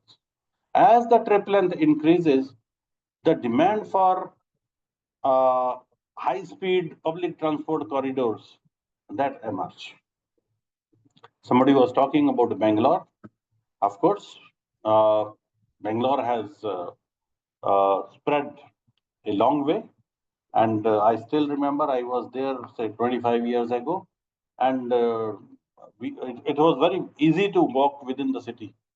But after 20 years, once I visited, it was very difficult to move in the city for the reason that traffic has increased to a great extent. I was in a car going to the heart of Bangalore, that is MG Road. The person asked me that from the periphery of the road, periphery of the city, I should catch a metro if I want to reach MG Road quickly, rather than keep on boarding that car. It was advisable, and it is where the population increase and density of traffic has a direct relationship. And you can see from the graphs that as the city size increases, the trip length is increasing. And it is in that respect, even the per capita trip rate also increases. One person is making more than one trips. And the reasons are obvious, that from home they are going to office, and from their office maybe somewhere else. And that way the per capita trip rate is increasing. These are few technical terms I'm using, but if anybody wants clarity, I am there to help. And once these things are there, then the transport system is coming out to be inadequate, unpredictable, unreliable, unintegrated or disintegrated, unsustainable, overcrowded, uncomfortable, and whatever word you can use, those words are applicable in the present setup. This is a study-based analysis where you can see that as urban densities are increasing, the traffic congestion is also there, which is giving a direct hint that we don't have a good or efficient public transport system available to us. We are relying on our own or the personal transport modes. More the personal transport modes on the roads, of course, traffic congestion is the result. And you can see some data here that the registered vehicles, they are growing at a rate of 9.9% per annum. And this is the data for 2001-2011. And the road length has increased. This is urban data. The road length has increased by 3.4% only. So if roads are increasing lesser compared to the number of vehicles, the densities are obvious. And you can very well see that in case of Mumbai, the car density is 5 times to that of Delhi. Because Mumbai is a linear city. On either side, you have water, sea is there. That's why the density on the roads is obvious. But if you see the number of cars or car density only, it is 5 times. It means maybe Delhi has better transport facilities compared to Mumbai. And once the traffic density is increasing, the direct impact is on vehicular emissions. Now, interesting is that the polluter, not only the polluter is getting impacted by the impact of the pollution, the non-polluters, the pedestrians, or the residents on the sides of the roads, they are also getting impacted. It means the health hazards of N kinds are increasing in the settlements. Once traffic density is there, you cannot drive in top gear, and energy inefficiencies are increasing. This is a database, but in case of metro cities, bus transport uses only 10 to 12% of the energy. And in mega cities, it is expected that 26 to 45% should be used. But the actual scenario is other way around. More of private vehicles are using and less of public transport is there. So it is in that context that not only environmental degradation is there, it is that energy inefficiencies are also increasing. Health hazards are also increasing. And if you see, this is a common problem everywhere. And this was an interesting statement in a newspaper. Har gali kehti hai parking full hai. And probably this is happening in all the cities across India, because I have traveled most of India, especially the bigger settlements and the medium-sized settlements. And I could not see any city where this problem is not there. Almost half of the carriageway of the road is encroached by parking. Now, I'm using the word encroached by parking because by putting a yellow line and saying that you can park in this area, you are not solving the problem. This on-street parking is creating problem rather than solving the problem. Because the road is meant for the moving traffic, not for stagnation. And if half of the road is left for movement, then of course the volume capacity ratio or your congestion index ought to be higher. And it is in that context the safety is compromised. This is WHO data where it says that road deaths were 1.1 million in 2000 and they have increased to 1.48 million in 2017. Out of this, 13% are the pedestrians. They have nothing. If they strike amongst each other, nothing will happen to them. No fatality, no injury would occur. But once it is a case that any vehicle hits, then it is a case that 13% they are getting impacted. And of course, the economic losses, because every death has a economic loss because the person was contributing to the national income. Any query up to this point?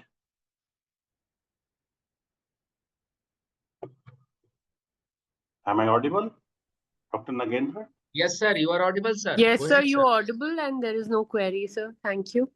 Okay.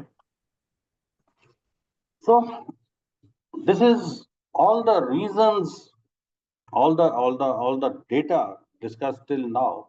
The reason for that is this. This is happening everywhere. The first image is from Mumbai. Then, of course, riding on a bus. This is a common phenomenon in many states. In Punjab, this is also a common phenomenon. And the third is Delhi and auto rickshaw. I was doing my thesis in 1988. And in VRs, I got that one auto rickshaw was carrying 22 passengers. Actually, that was a site where the frequency reduces to a great extent. But 22 passengers in one auto rickshaw. And this green bus, this is Delhi. This is a common phenomena. Delhi in Delhi. So once you are seeing how many cars and how many buses, that gives you the inadequacy of public transport system in the urban areas. Somebody in the previous discussion talked about the multimodal transport system. There is no integration between different modes of transport, and that's why the public transport is not popular. The bus transport, if you have stoppage somewhere, if the distance from that point to your home, which is called last mile connectivity, if it is not efficient, if it is not within the walkable distance, then you can always say that you are demanding another mode of transport. And if it is not available, or if it is not cheaply available, if it is not efficiently available, then multimodal transport options are not there in the town. Now, this is another case where traditional, inappropriate, and inadequate traffic management systems are there. Because we don't have, first of all, any traffic management plan in tier 2 cities especially. And if at all they are having some, they are not properly enforced. As a result, traffic woes are there. And if we talk about National Urban Transport Policy, which says mobility of all, then I think I've done a lot of research on this. It is not mobility for all. Many of us are debarred or deficient of the public transport facility available to each one. In that context, another important factor that leads to lack of multimodal or intermodal integration, it is that we have a lot of agencies involved and they don't have integration or coordination. I cite you one example that there was a ROB, rail over bridge, to be constructed, or that was under construction. Both the ramps were ready, but the platform on the rail track, that was not ready because of the permission from the railways.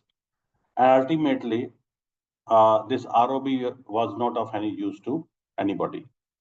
And it is where lack of coordination that leads to non-use or lesser use or inefficient use of something. Many a times it is seen that there is no coordination between the planning agencies, planning agencies and the development agencies and enforcement agencies. And then once this straight line is not there, again, the germination of problems may be there. And it is in that context. Wait, I don't know. I think I will need some time because it has stopped working. Dr. Nagendra? No, sir. Audible, sir, audible. No, my slides are not moving. I think your lack of interagency is coming, sir. Slide. Yeah. Yes, Now, coming. Urban transport. Yes, sir. NUTP. Moving, sir. yeah. Moving.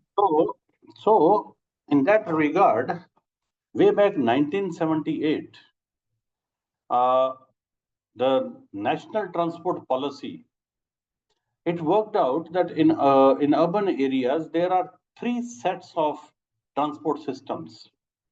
One is system with strong emphasis on public mass transportation with some intermediate public transport alternatives. So a case of mega cities where trip lengths are longer and people have to rely on public transport. Like metros are there, then bus transport is there, and IPT or your paratransit is serving lesser proportion.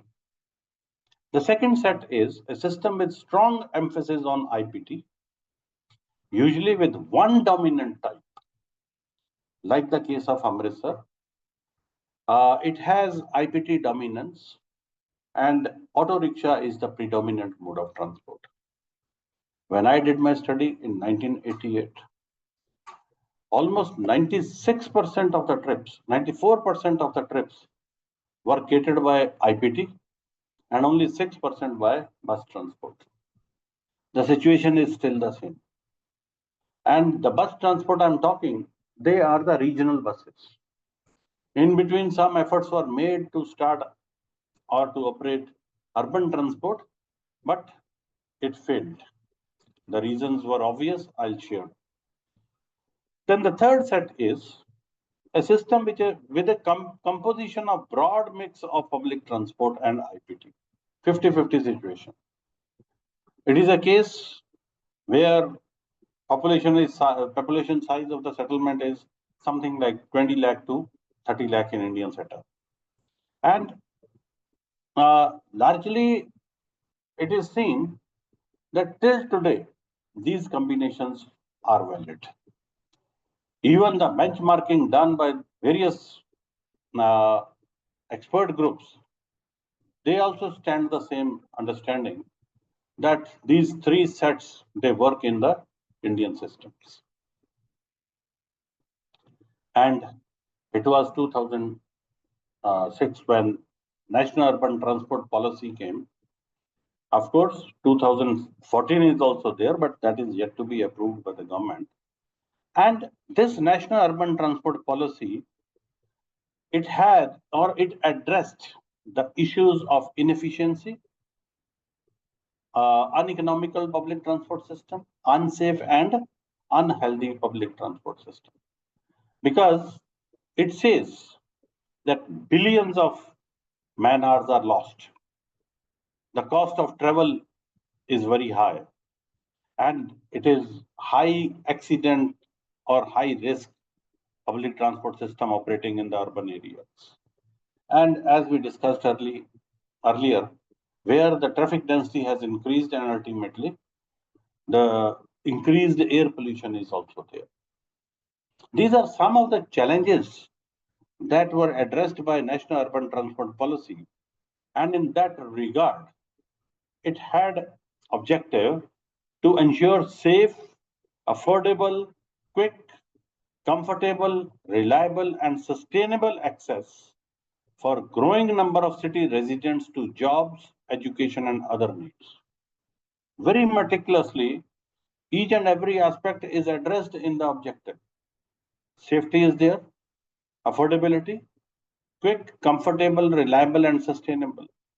And they are all demanded by the passengers. Take the case of the female gender in urban areas. They demand safety, at the same time comfort and reliability and sustainability. And after Nirbhaya Kand especially, the only ladies buses are there. Then one bogie of the metro is also reserved for ladies.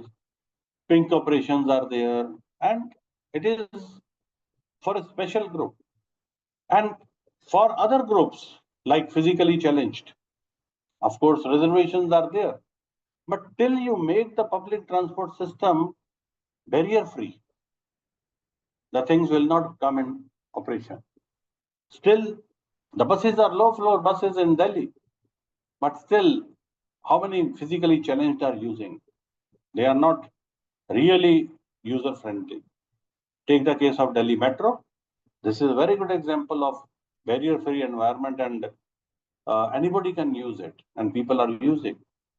And it is where especially the essential trips, they are addressed in the total system, because essential trips, they account for almost 70% of the total trips of any town.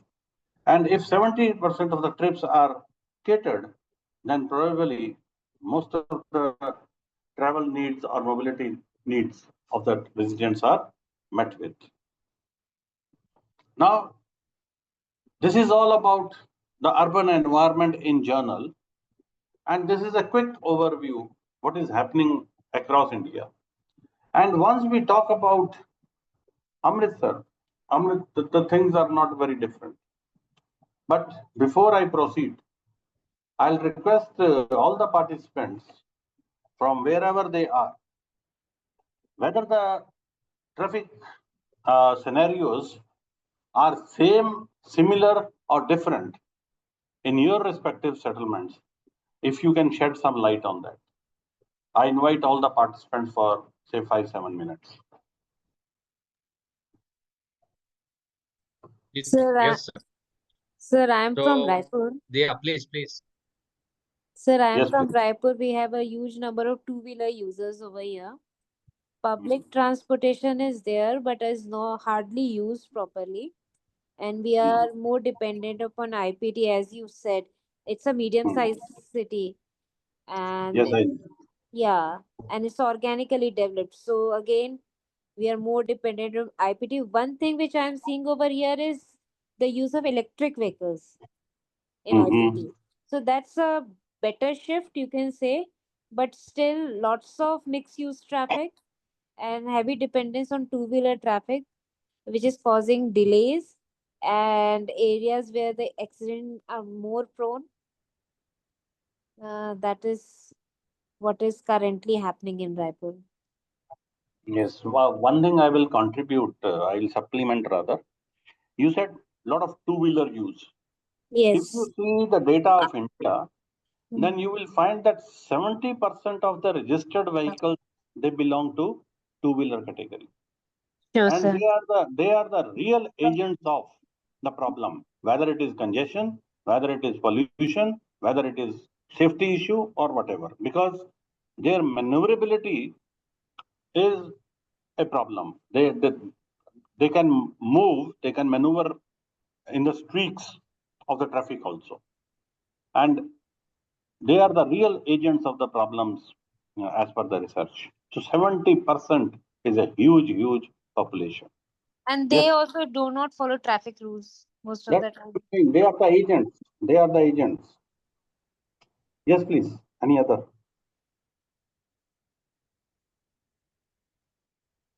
Sir, in the Jammu city, there are a lot of personal vehicles.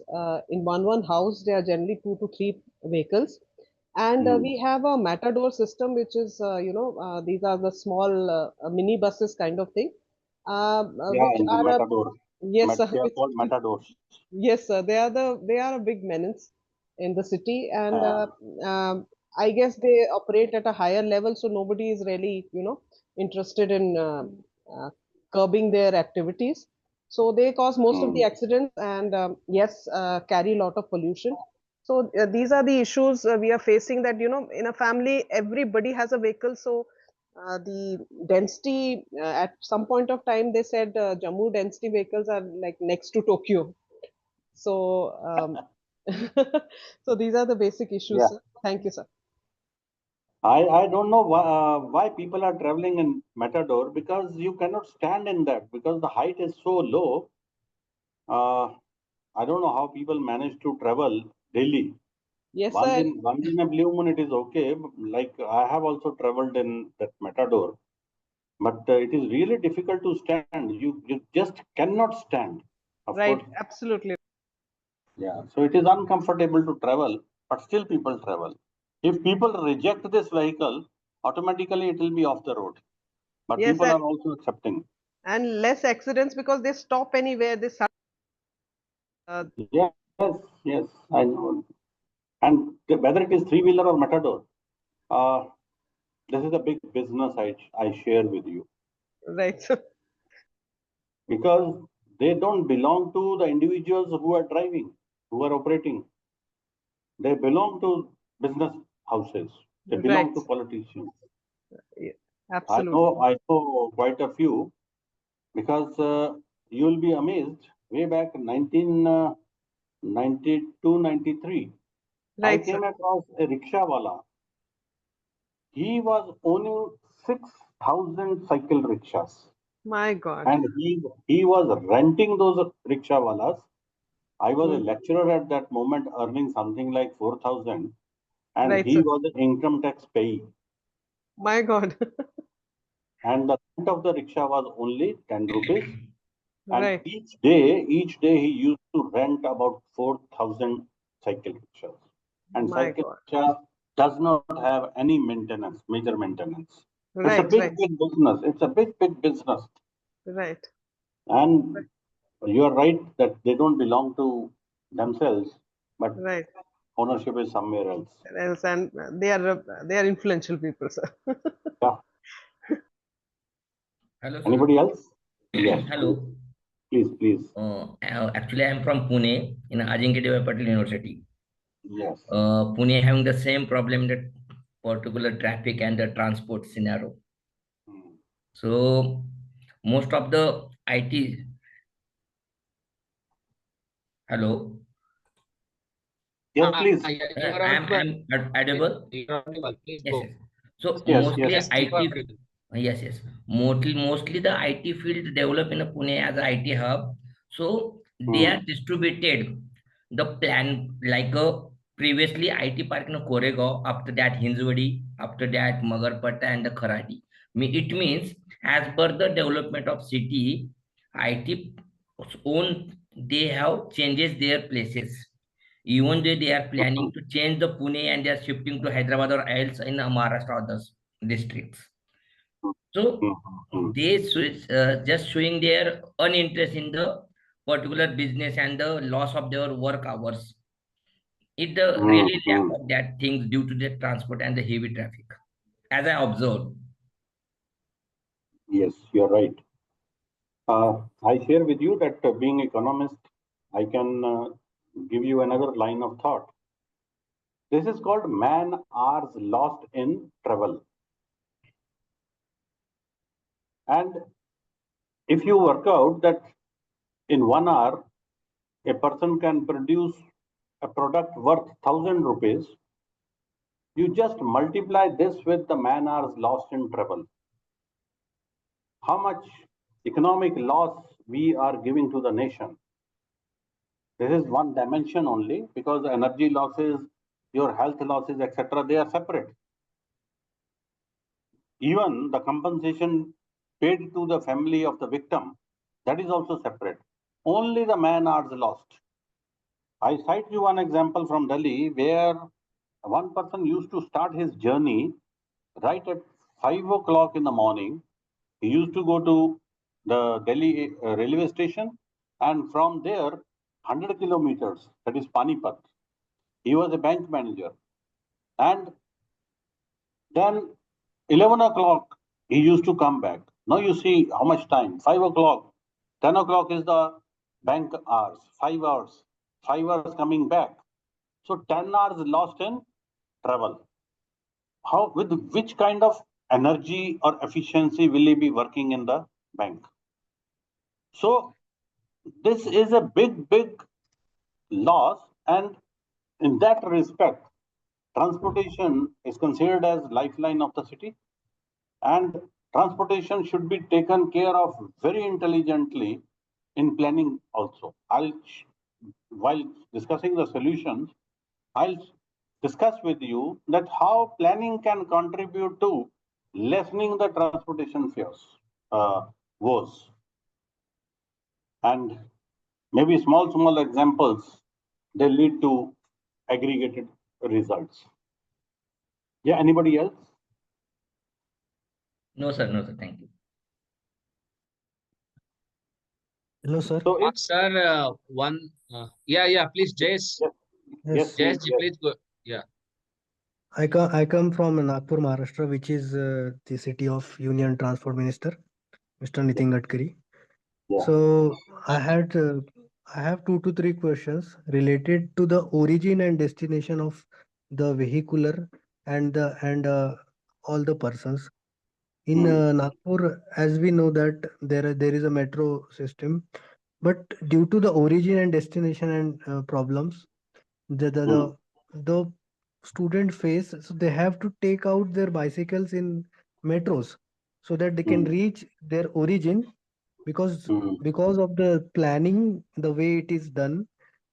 So the metro feeder buses are there, but it's still the origin and destination planning is making it very worst for the commuters.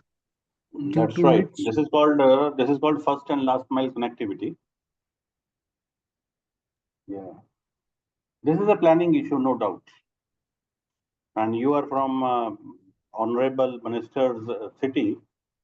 And one other day I was talking to my fellow colleague that if you happen to meet Mr. Gadkari, kindly ask him not to develop tempting highways, because those highways he is constructing, they are marvelous, and the speed has increased, leading to accidents, because they are tempting highways.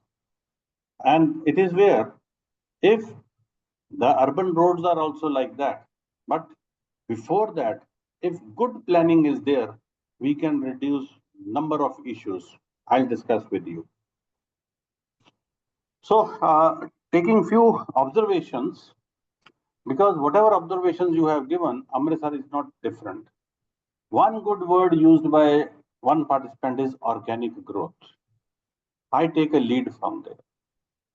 Because all the Indian settlements, barring Chandigarh, like Chandigarh, Gandhinagar, and Bhubaneswar, all the settlements of India, they have their origin in medieval era or beyond.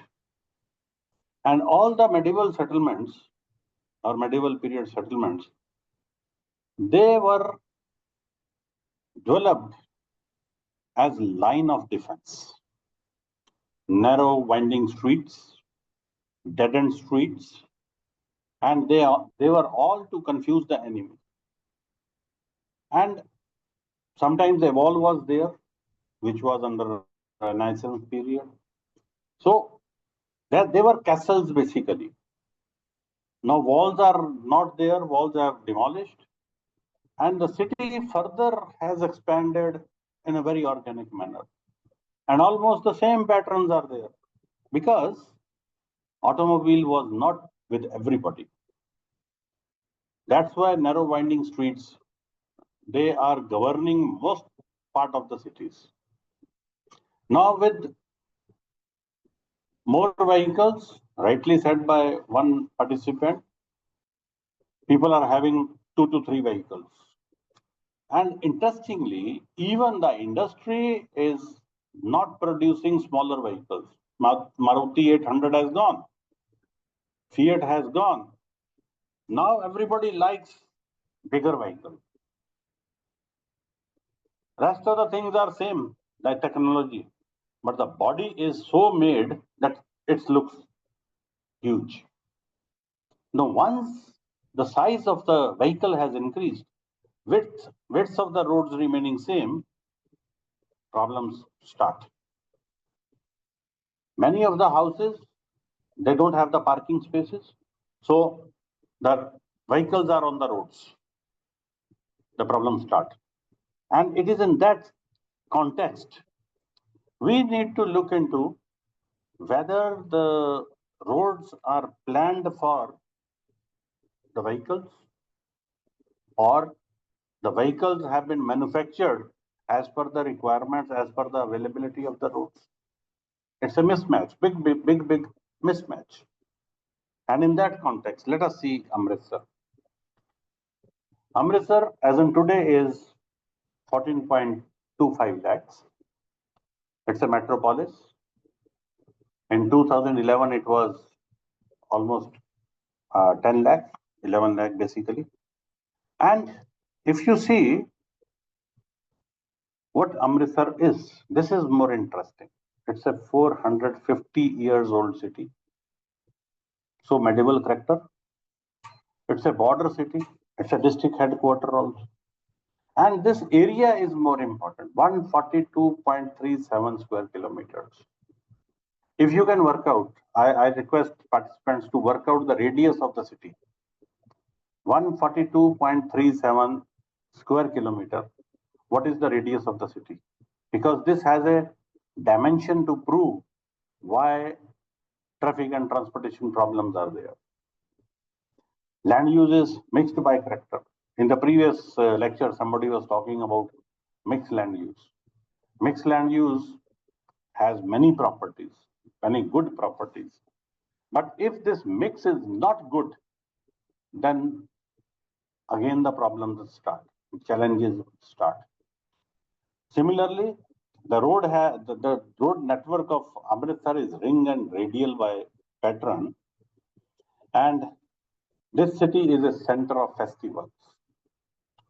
Because all of you must be knowing that Amritsar is known for Golden Temple. Whomsoever comes to Amritsar, this is the prime function. This is a tourist town where every day 1 lakh and during season 1.5 to 2 lakh population or tourists, they visit the city. And it's a city of festivals because we had 10 gurus and many festivals are attached to these gurus. Ultimately, the other festivals are also there. It is an important trade and commerce center. When undivided Punjab was there, Amritsar was a regional trade center. The goods were transported from this place to Lahore, to say Jammu and Kashmir, to different parts. This was a regional goods distribution center. It has an international airport, international freight complex, then international railway station and international bus terminal. So that's the importance of the city. And at the same time, it has high level educational and medical institutions. And more important is this now. Whichever is the scheme of the government, Amritsar falls. Whether it is JNNURM, whether it is Smart Cities Mission, whether it is Amrut or whether it is Hirday. You take any policy, any mission of the government, Amritsar will be there because though the capital is Chandigarh, but that's the capital of Haryana also. The largest city is Ludhiana, but you just cannot ignore Amritsar. You may want to give something to Ludhiana, but you cannot ignore. You have to give something to Amritsar. And it is in that context that Amritsar should have many things, because a lot of money has been transferred through these schemes to Amritsar. But whether the conditions have improved or remained the same. As a resident of Amritsar, I know. Let us share the transportation scenario only. Rest of the things, once you visit Amritsar, you can see. This is the road network. The red lines are the major network lines of the city. You can see that they are radial, and the bypass is making the semi-ring.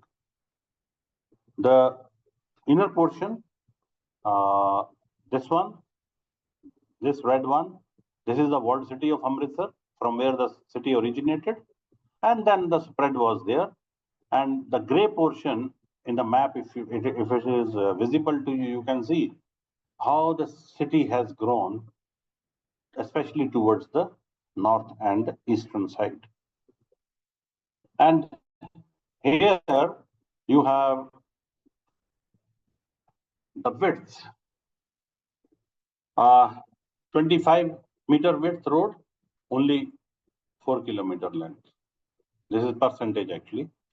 Then 10 to 30 meters, 60% roads, 30 to 40 meters, then 10% of the roads, and more than 40 meters, 26%. So largely the roads are 10 to 30 meters wide.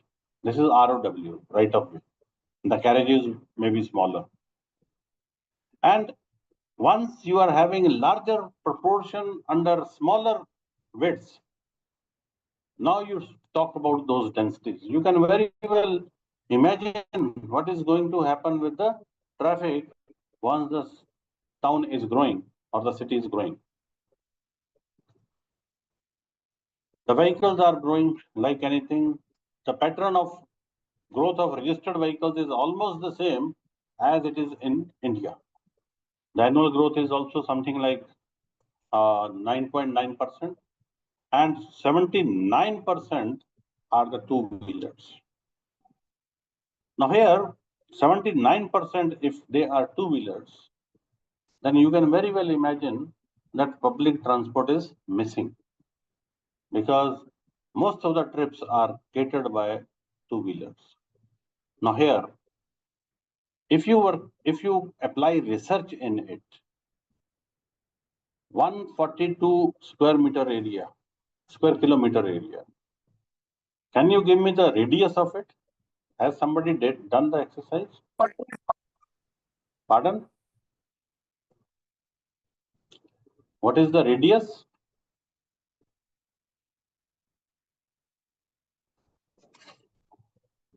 Has somebody done?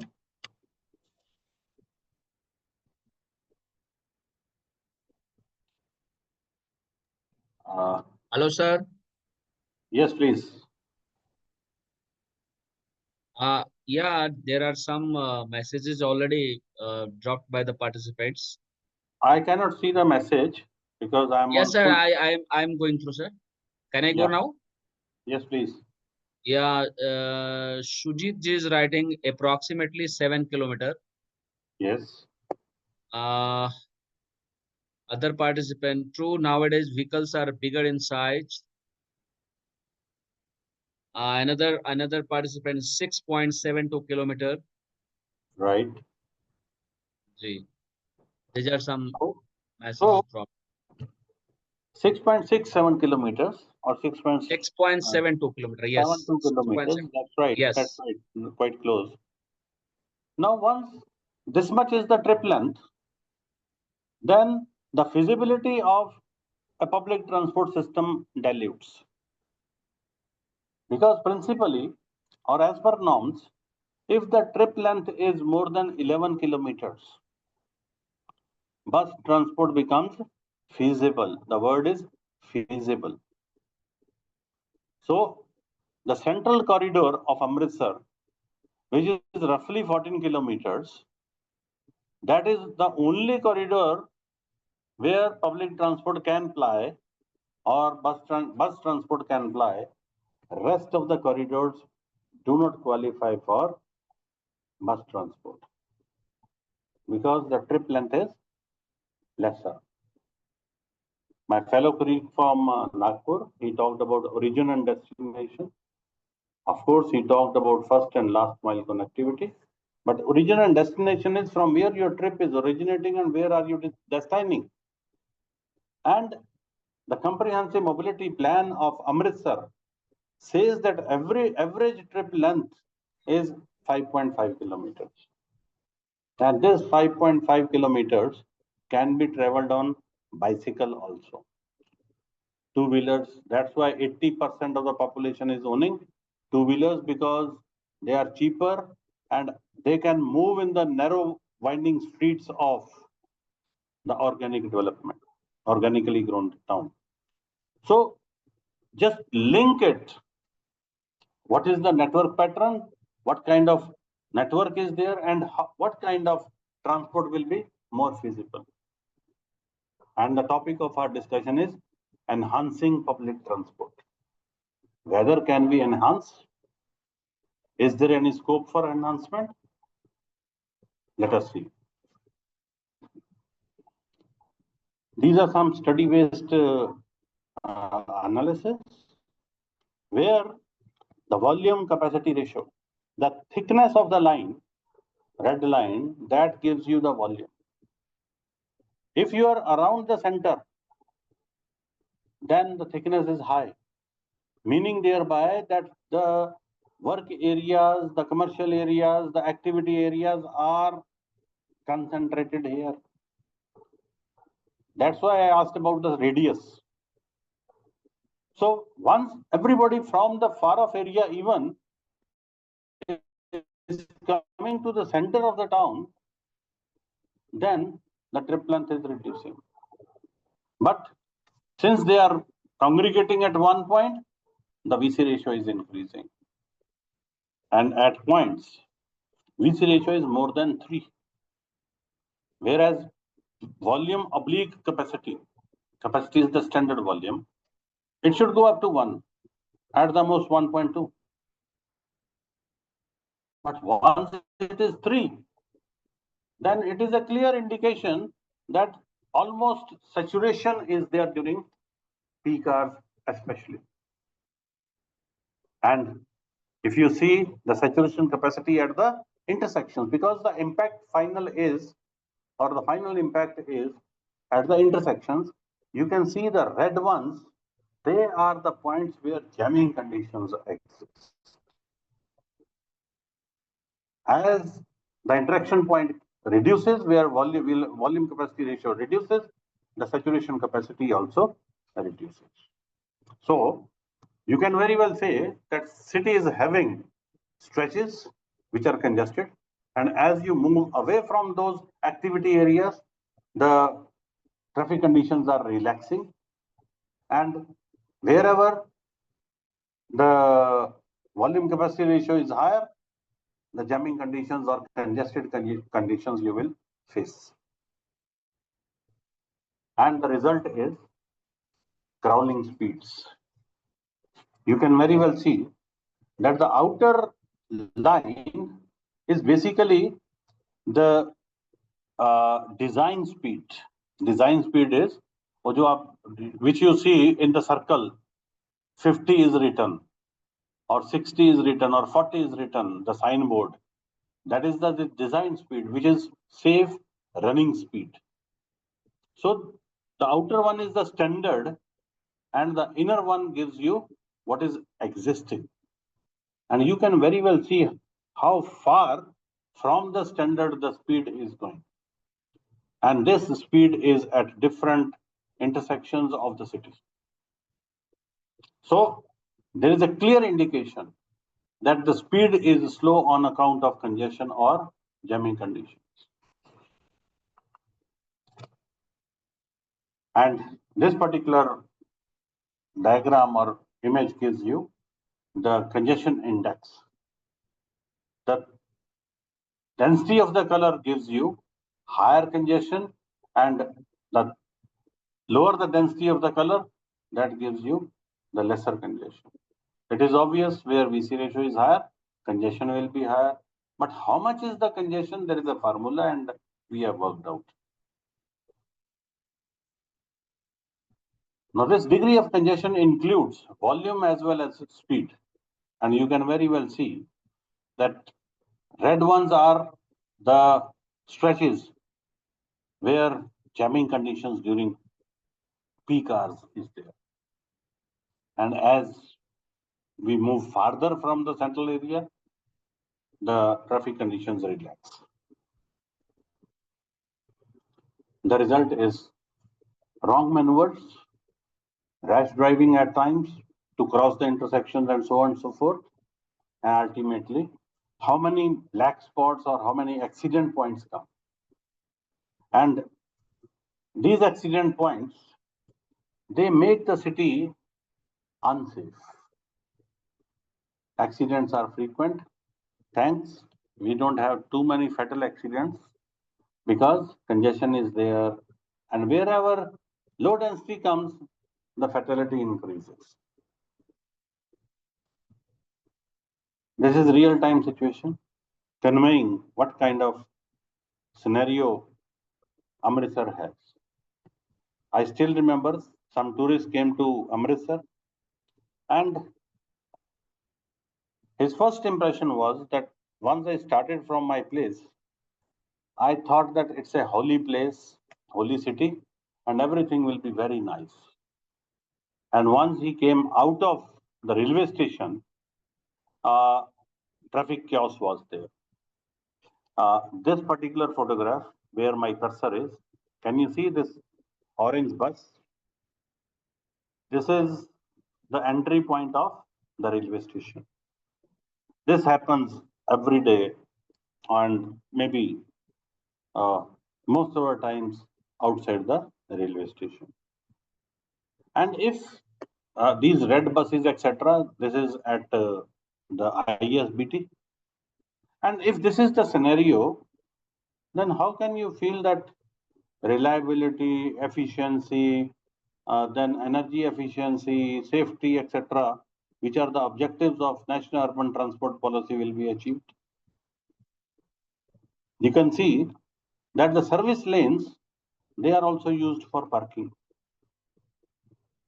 Even the utility corridor, you can see this second where inspection chamber is. It is also used for parking because parking is not available. It is not a planned parking. Anywhere, this is free for all. Wherever you feel like, you park. Another scenario, these are different areas of the city. And I'm sure in your respective settlements also, the same things happen. As a result, emission, we have worked out on different roads what kinds of emissions and how much emissions are there. And as we move towards red, then the emission level is higher from green to red, if you see. And here, the central spine, this is the GT road or the old GT road, Shersa Suri road also. This spine carries almost 70% of the trips. And once that 70% is on the road, congestion is also there. It is but obvious that pollution will also be higher at the intersections. And that is this point, where my cursor is. And in that regard, it is not the case that the administration did not make the efforts to introduce public transport system. As I told you, 96%, 94% trips by IPT. And here, the rural bus service caters to about 1% of cities travel. This was my case study. And In 2013, the study was that 8% of the travel needs are catered by these rural buses or the buses going to the villages. And almost 94%, as I gave you. And out of this 94%, 62% by auto rickshaw. It's a huge, huge proportion. And now you recall that 1978 National Transport Policy. Amritsar falls in the second category, where the predominance is of IPT and one predominant mode is auto rickshaw. Why so? This is a flexible mode of transport. Wherever you feel like it will stop because it is not a planned transport system. And ultimately, they are also causing a lot of problems. They are not using good fuel also. Thanks. My fellow colleague also said that now e-vehicles have been introduced. Of course, in my city also e-vehicles have been introduced, which we call as battery rickshaw. And in fact, instead of solving the problems, of course, environmental problem is, better, but they have created problems. Number of auto rickshaws were there, and these battery rickshaws have been added because it's a cheaper mode of transport, and many people can purchase. Of course, again, that nexus we talked, the Jammu lady, she also said the same thing. They are again purchased by the big shots, and they are operated on rent, majority of them. And it was in 2014 when city bus service was introduced, but it lasted 2 years only. In 2013, that was suspended. And it was in 2016, the BRTS, Bus Rapid Transit System, was introduced in Amritsar under JNNUR. Approximately 600 crore rupees was spent on this project. Buses were operated free of cost. People were happy. As soon as fare was introduced, people did not board. I have photographs. I don't know they are here or not. I used to say that there are 2 passengers who travel in the bus, BRTS. One driver and one conductor. No other passenger. But slowly and gradually it picked. But that pickup was not that much that economically it could survive. It was not able to pay salaries to the staff. It was not able to pay for the fuel. It was not able to pay for the depreciation and repair. And ultimately this service is also suspended. As on today, there is no BRTS operation. 3 or 4 times the government has tried, but it is not a successful proposition. For that matter, in India also, it is tried in almost 20 cities, and barring 1 or 2, like Ahmedabad is there, which is said to be successful. Reasons are there why it is successful, but this is, one corridor, and in Indore also one corridor is economically well off. Rest of they are not good, and in many they have been demolished, they have been removed. This is the BRTS corridor. You can see all empty. Nowadays used by anybody, even the two-wheeler, car, auto rickshaw, they operate, which is illegal, but no enforcement. And ultimately, this is in front of my university, Guru Nanak Dev University. And in this respect, if we see that the existing conditions are this, and if you see the vision to 2025, the status is same. City invites tourists per year 6 lakh on an average. New pattern of development is multiplexes and malls are coming up. City to serve settlements in a radius of 30 to 35 kilometers.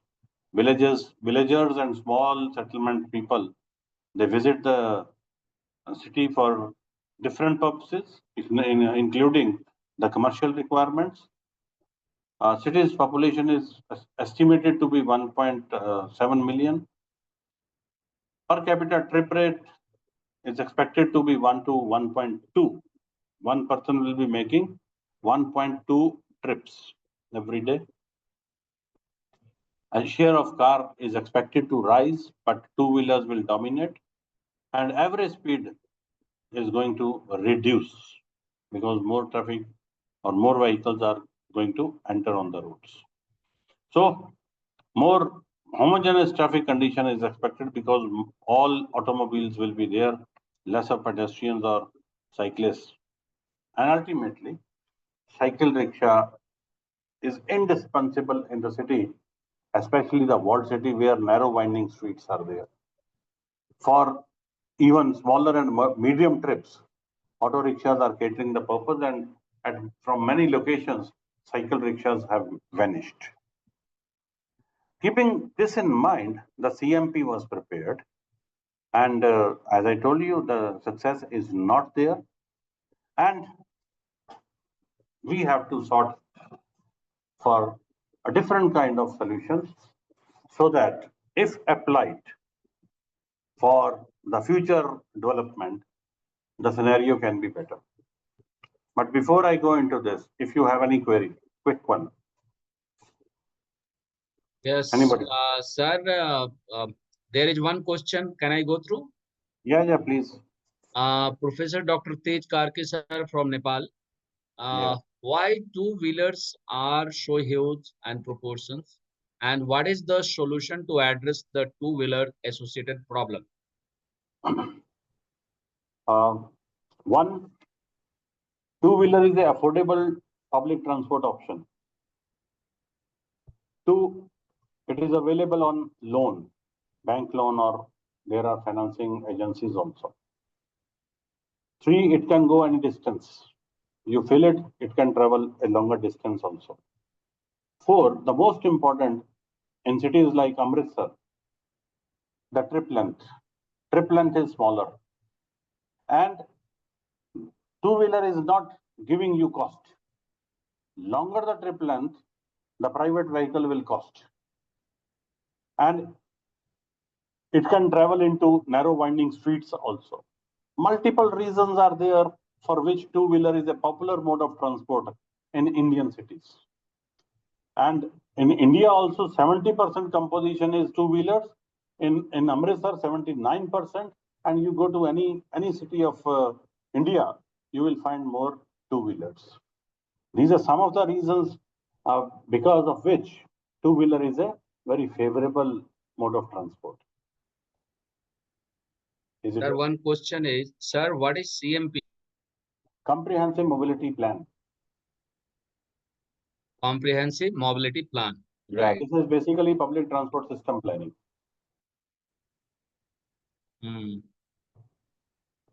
Okay. Another question is by Kevin Shahji. How can the human-centered development goal be achieved while the private vehicles Can you repeat? Your voice is breaking. Am I audible, sir? Yes, please. Hello. Yes, please go ahead. How can the humans? Okay. Yes, please. Already. Next question is. Yeah, there is another question related to the Delhi. In Delhi, in Delhi, multiple modes of transportation is available, but still not at the city need. So first of all, I think we as a planner, we need to understand why even if we have so many modes, why still people preferring to travel in their own vehicle? What are social, psychological, economical, and other aspects? Yeah. Delhi is a special case. in the sense that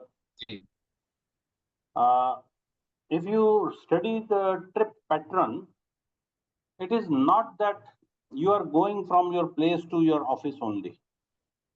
From your office, you may be going somewhere else also. This is one. But more important is access to the public transport system. From your home, whether the bus is available or metro is available, how much trip length you have to cater. Longer the trip length, metro is a preferable mode of transport. But if metro station is away from your home, metro is not your mode of transport. Because from your home, you will be taking one mode, say auto rickshaw, you will be paying some 10-15 rupees, then metro fare, and then from the destination point of metro, again to the final destination you are paying. The total cost will be almost equal to maybe your personal mode of transport. Plus, a lot of convenience will be from home or origin to destination. You are in the vehicle. So you are not changing the vehicle, which is again inconvenient. If in Delhi, if you're traveling by metro and you have to change you have to change metro at 2 points, the travel distance in time is almost the same which you travel by your own vehicle, because you can have a shorter path. That's why the reliance on private mode, that is still existing in Delhi. Metro is not available to everybody. So, bus is not available to everybody.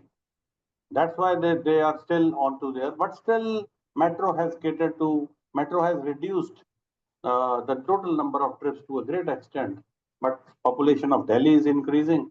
So, in that proportion, metro is not increasing. Yes, please. Yes, sir. So,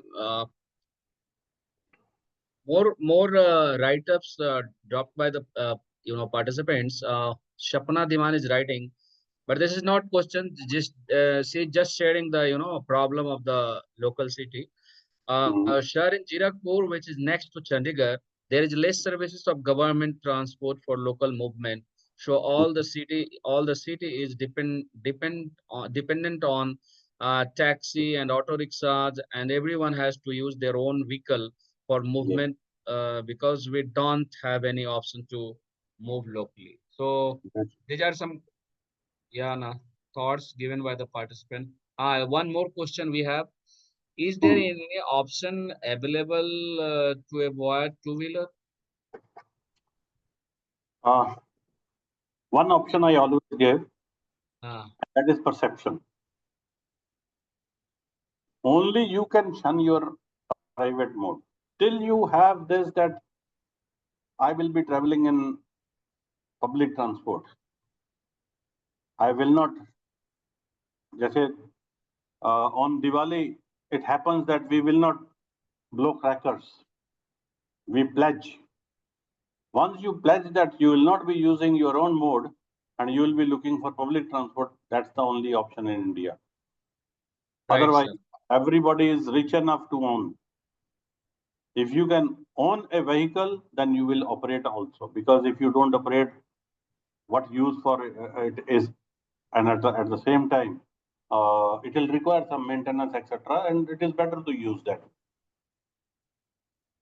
I know many families in Delhi, they have the affordability to purchase cars, but they are not purchasing on two accounts, rather one account. One, they don't have parking at home, and if they go to some area, they may not have the parking space. And ultimately, they don't want any car. They hire this Ola, Uber, go wherever they want, and ultimately they are comfortable. Because if you own a car, you are giving your EMIs, you are maintaining that car, you are purchasing fuel, and ultimately Chance of theft is also there. Lot of chalaning can also be there. And I know those families, they don't want, they said, what is the need of having such an object for which you are worrisome all the time? And there are many countries where these things are also happening, that people don't want this. Taxis are readily available, and of course, if you are using it daily, then it will be a cost. But if occasionally you are using your vehicle, then you don't require it. I know many teachers of a prestigious institution like SPA the professors can afford it, but they are coming by metro. And it's a good move. So it is in that respect that if you want to stop the use of private vehicles, only your perception, it is a status symbol. What kind of vehicle I own? If my neighbor is having a bigger vehicle, it is a tendency that I should also have a bigger. This is called demonstration effect. And because of these things, the things are happening all across.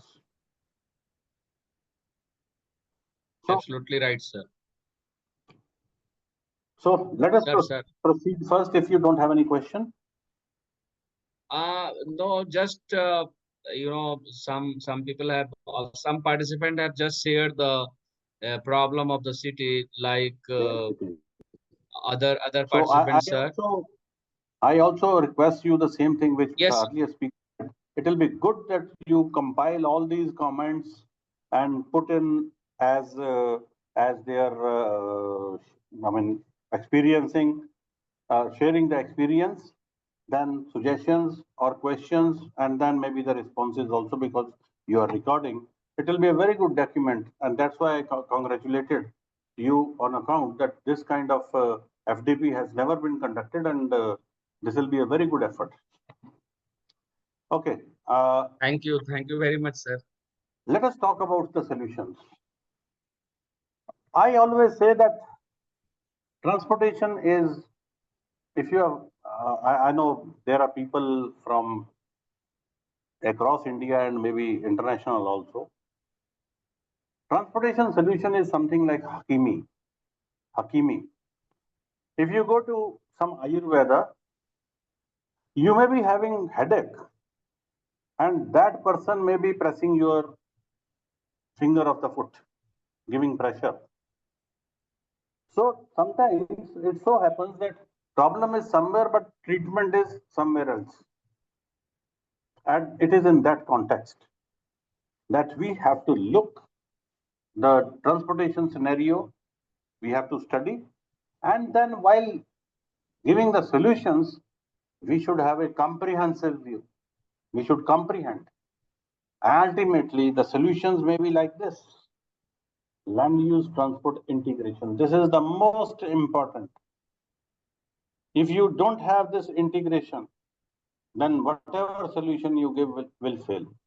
And what is this integration? How much is the land use? What kind of land use it is it? And then you work out the traffic implication. Nowadays, TIA, traffic impact assessment, that is done. And whichever land use is having whichever kind of TIA, if negative impacts are there, the plan is not approved. Building is not approved. And for that, if you give the solution, if you bear the cost of the solution, only then your plan will be approved. Say, for example, malls have come up. Assessment is done, how much traffic this mall will attract. As per FAR, the parking is proposed. You have basement parking. But number of times it so happens that parking is full and many vehicles are outside. The violation of this kind is also there, that the parking is used for storage and the vehicles are outside. This is an impact. And the impact is on the road or intersection. The owner is asked to solve this problem first, or you have to manage the traffic. If you don't manage, your building will be seized. And these small instances will lead to good solutions. And taking some lead into it, you must have heard about the concept of 15 minutes city. The mayor of Paris, he's taking advantage, he's taking lead of giving the concept of 15-minute city. He has given the concept on automobile. But 15-minute city concept was applicable in India since long. All the walled cities, Amritsar walled city, or Delhi walled city, or you take any Jaipur or whatever, from the center to its periphery, you can walk in 15 minutes time, 15 to 20 minutes. And this 15 to 20 minutes walkability is a healthy walk. Even the doctors say, even the heart patient should walk for 15 to 20 minutes.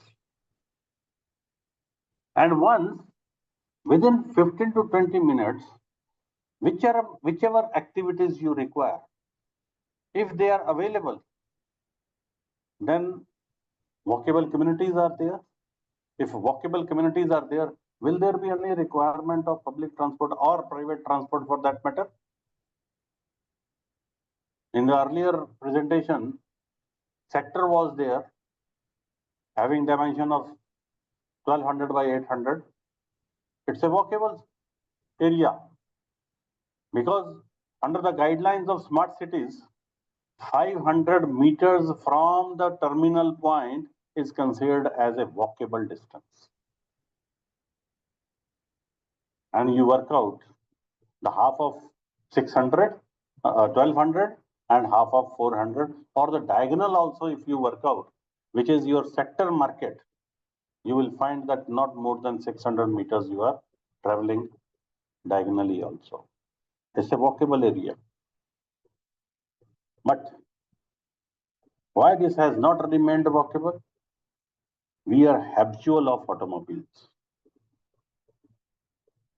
Where I stay from my place, from my earlier place, the shopping area was only 100 meters away.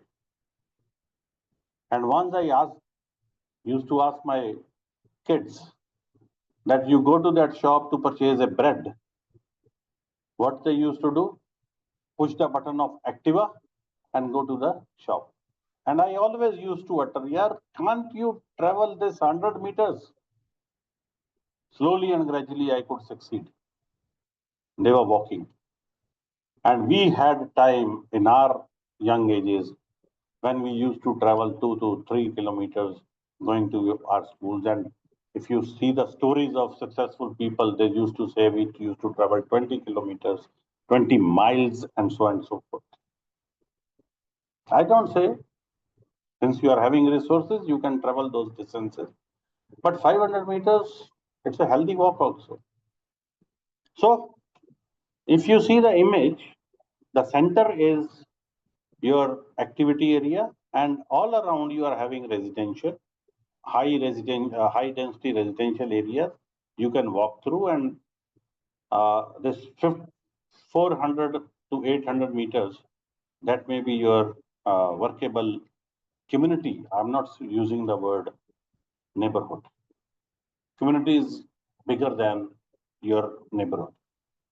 And if in the center you happen to have, you have introduced, say, public transport system, you happen to have a metro station or some public transport, from here 500 meters, you draw the circle, that much population will be walkable population. And if you go to Delhi, you will find some cycle rickshaws outside the metro stations. They are called PBS, public bike sharing system. And you can ride that bicycle and go to your house. Last mile connectivity becomes good. It should be cheaper, of course. These are the examples. Amritsar, Wall City, Jaipur, then Chandigarh sector, and even Magarpatta. It's not a walkable community as such, but the land uses are so distributed. I have visited Magarpatta 3-4 times, and there's now the character has changed. Earlier it was that the residents are working inside, but now they are going outside also. That's why the character has changed. It was a self-contained community, but now, sorry, the fellow colleague, he gave the example of Magarpatta also, because now many people are going to the city and the problems are there. This is land use transport balancing, that integration part. In the first, you can see the stoppages, and all along you are having high density development, which is TOD kind. In the second also, you are having that dot is your metro terminal, and all around high rise or medium rise development may be there, which may be activity area in the center and then residential. So self-contained, try to develop self-contained communities. And in the last, you can see the bicycles. They can be your own bicycles or public bicycles may be there. And for that matter, tram is a good option, but in many cities, it is not tried. Kolkata is still having the tram. Delhi used to have, but it is not taken. In many conferences, it is discussed that, that in Delhi, tram will be a good option, but it is not tried as on today. Then NMT-centric mobility plan. We don't have good pathways. We don't have dedicated cycle tracks. And the examples given under smart city, they are scanty. They are just models. The whole city does not have.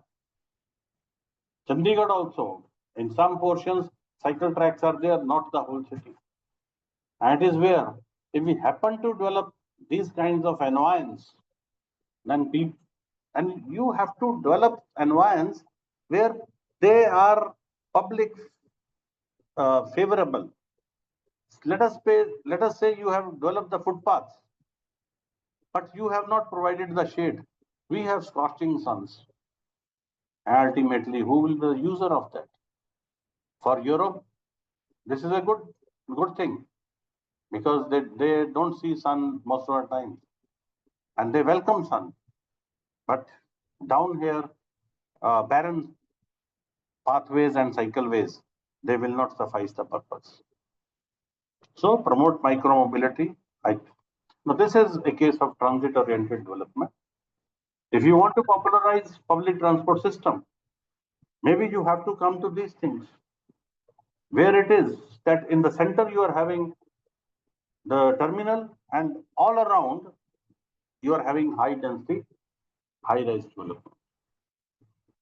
Just to see, if you happen to go to Vashi in Mumbai, Belapur in Mumbai, these are some or few examples in India where you can see this. And in Delhi also, Nehru Place is one good example where you are having high density work area and a lot of population uses metro because they can walk metro station, and that Nehru Place is quite near.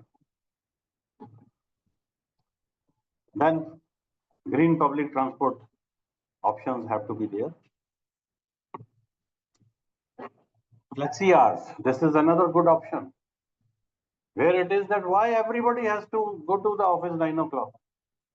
You start some offices at 9 o'clock, some at 10 o'clock, some at 11 o'clock. I'll give you an example of that. Now, once this total traffic is distributed, then the same width of the road can be used 3 times. But we don't have that that option with us as on today. But of course, offices, commercial areas, and private offices, they are opening different. So some solution is there, but flexi hours are not there. World-class multimodal transport system options can be there. And these are 10 principles to be followed for sustainable transport. I'm not going into the detail of it. I'm not hitting at these. This is available on internet also. You can have it. Now, this is important that if we introduce public transport system, what will be the benefit? You can see that 8,000 cars can be replaced by 130 single deck buses. How much density can be reduced? And these 8,000 cars can be replaced by 85 double decker buses. So options are there. It is not the case that options are not there, but which option do we try?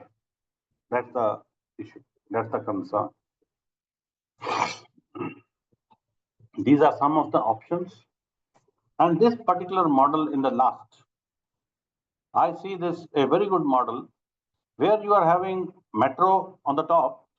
You come down and you have the taxi options or IPT options. Even your private car can be there. And down you come, you have the bus option. So the same building is used for three purposes. And just upon it, you can see that on one side you are having train service and on the other side you are having bus service. The same terminal is used for both the purposes. So this is a case of integrating the terminals. So it is not multimodal transport system only, but integrated public transport system also. You should resort for bigger settlements as at least high speed, high capacity public transport systems. Some options are here. You can make the total system more attractive by smart terminals also. On your phones, now you can book your tickets. This is good. Vending machines are there also at the terminals. It is good. But at how many places? GPS enabled buses are also there. You can see the real time situation. But at how many places? In how many settlements? I always wonder why these things are applied in bigger cities and not in smaller cities.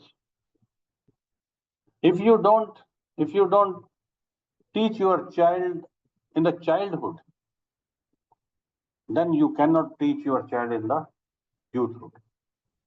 Because once the rice grains are raw, you can cook them, but you cannot cook you cannot make the cooked rice grains uncooked. Smart parking options have to be there.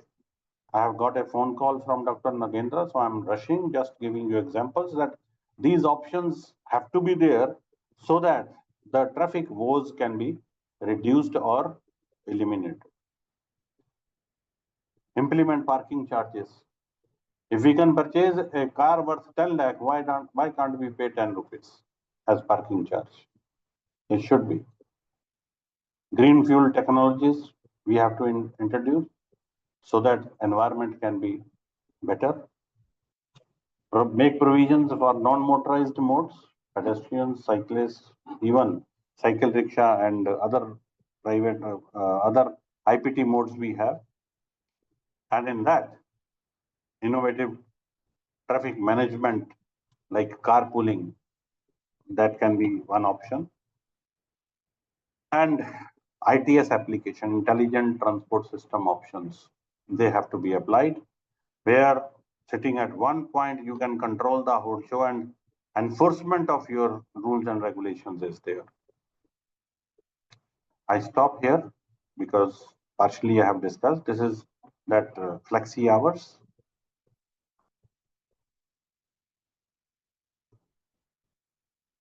Capacity building and financing options you have to work out. And now, from my side, it is thank you, and you can share your ideas if you wish to.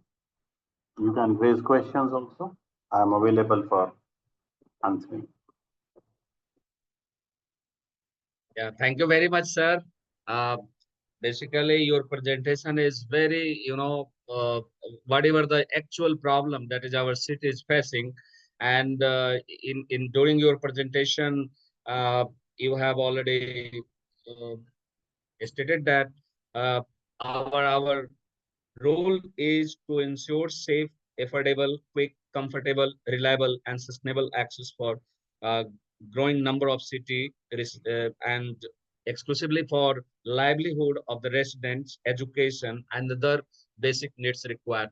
So, and there are different type of solutions you have you have explained during your presentation, sir, like Amritsar Vision 2025. What about the current situation? What about the scenario right now?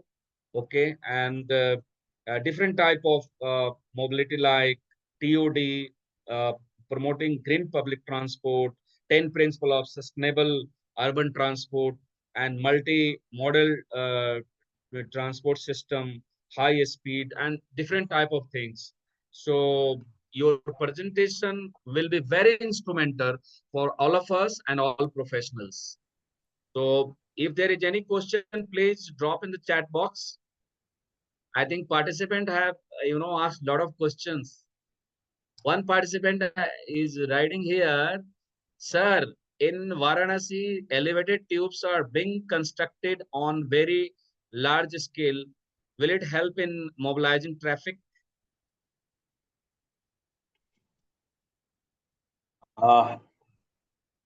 Whether it is tube or metro, same result will be there. Okay. This is quick, precise, and concise. Okay, sir. So thank you very much, sir, for your Somebody wonderful is session asking, once again. And we are in touch. You are the man of, principal planning and transportation system. And uh, in future, we will be in touch with you to enlighten on this type of topic. Thank you very much, sir. Thank you very much once again for the wonderful thank you very presentation much. and your valuable time for this FDP. We have participants from whole nation. So thank you very much. Now I would like to request Harish Mittal sir for the conclude remarks of today's session, day one. If there any feedback. One thing, Dr. Nagendra. Sir. Because in fact, I have taken my time because I started late, and I know the time is 10 o'clock already. If any participant has a question later on also, yes, sir. Yes, sir.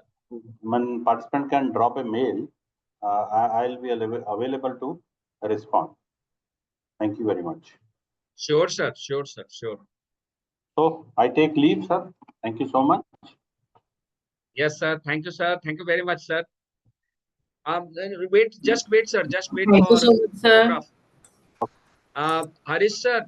Rahul, sir, please take group photograph of sir. I think Dr. Yojana, she wanted to say something. Dr. Yogita from Yogita from Bangalore, she's writing it was very intense and depth studied work you have presented, sir.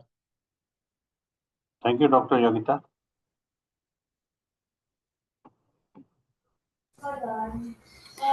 Sir, I wanted to share one thing that your work was for Punjab and all that. So once I have, it's my personal experience.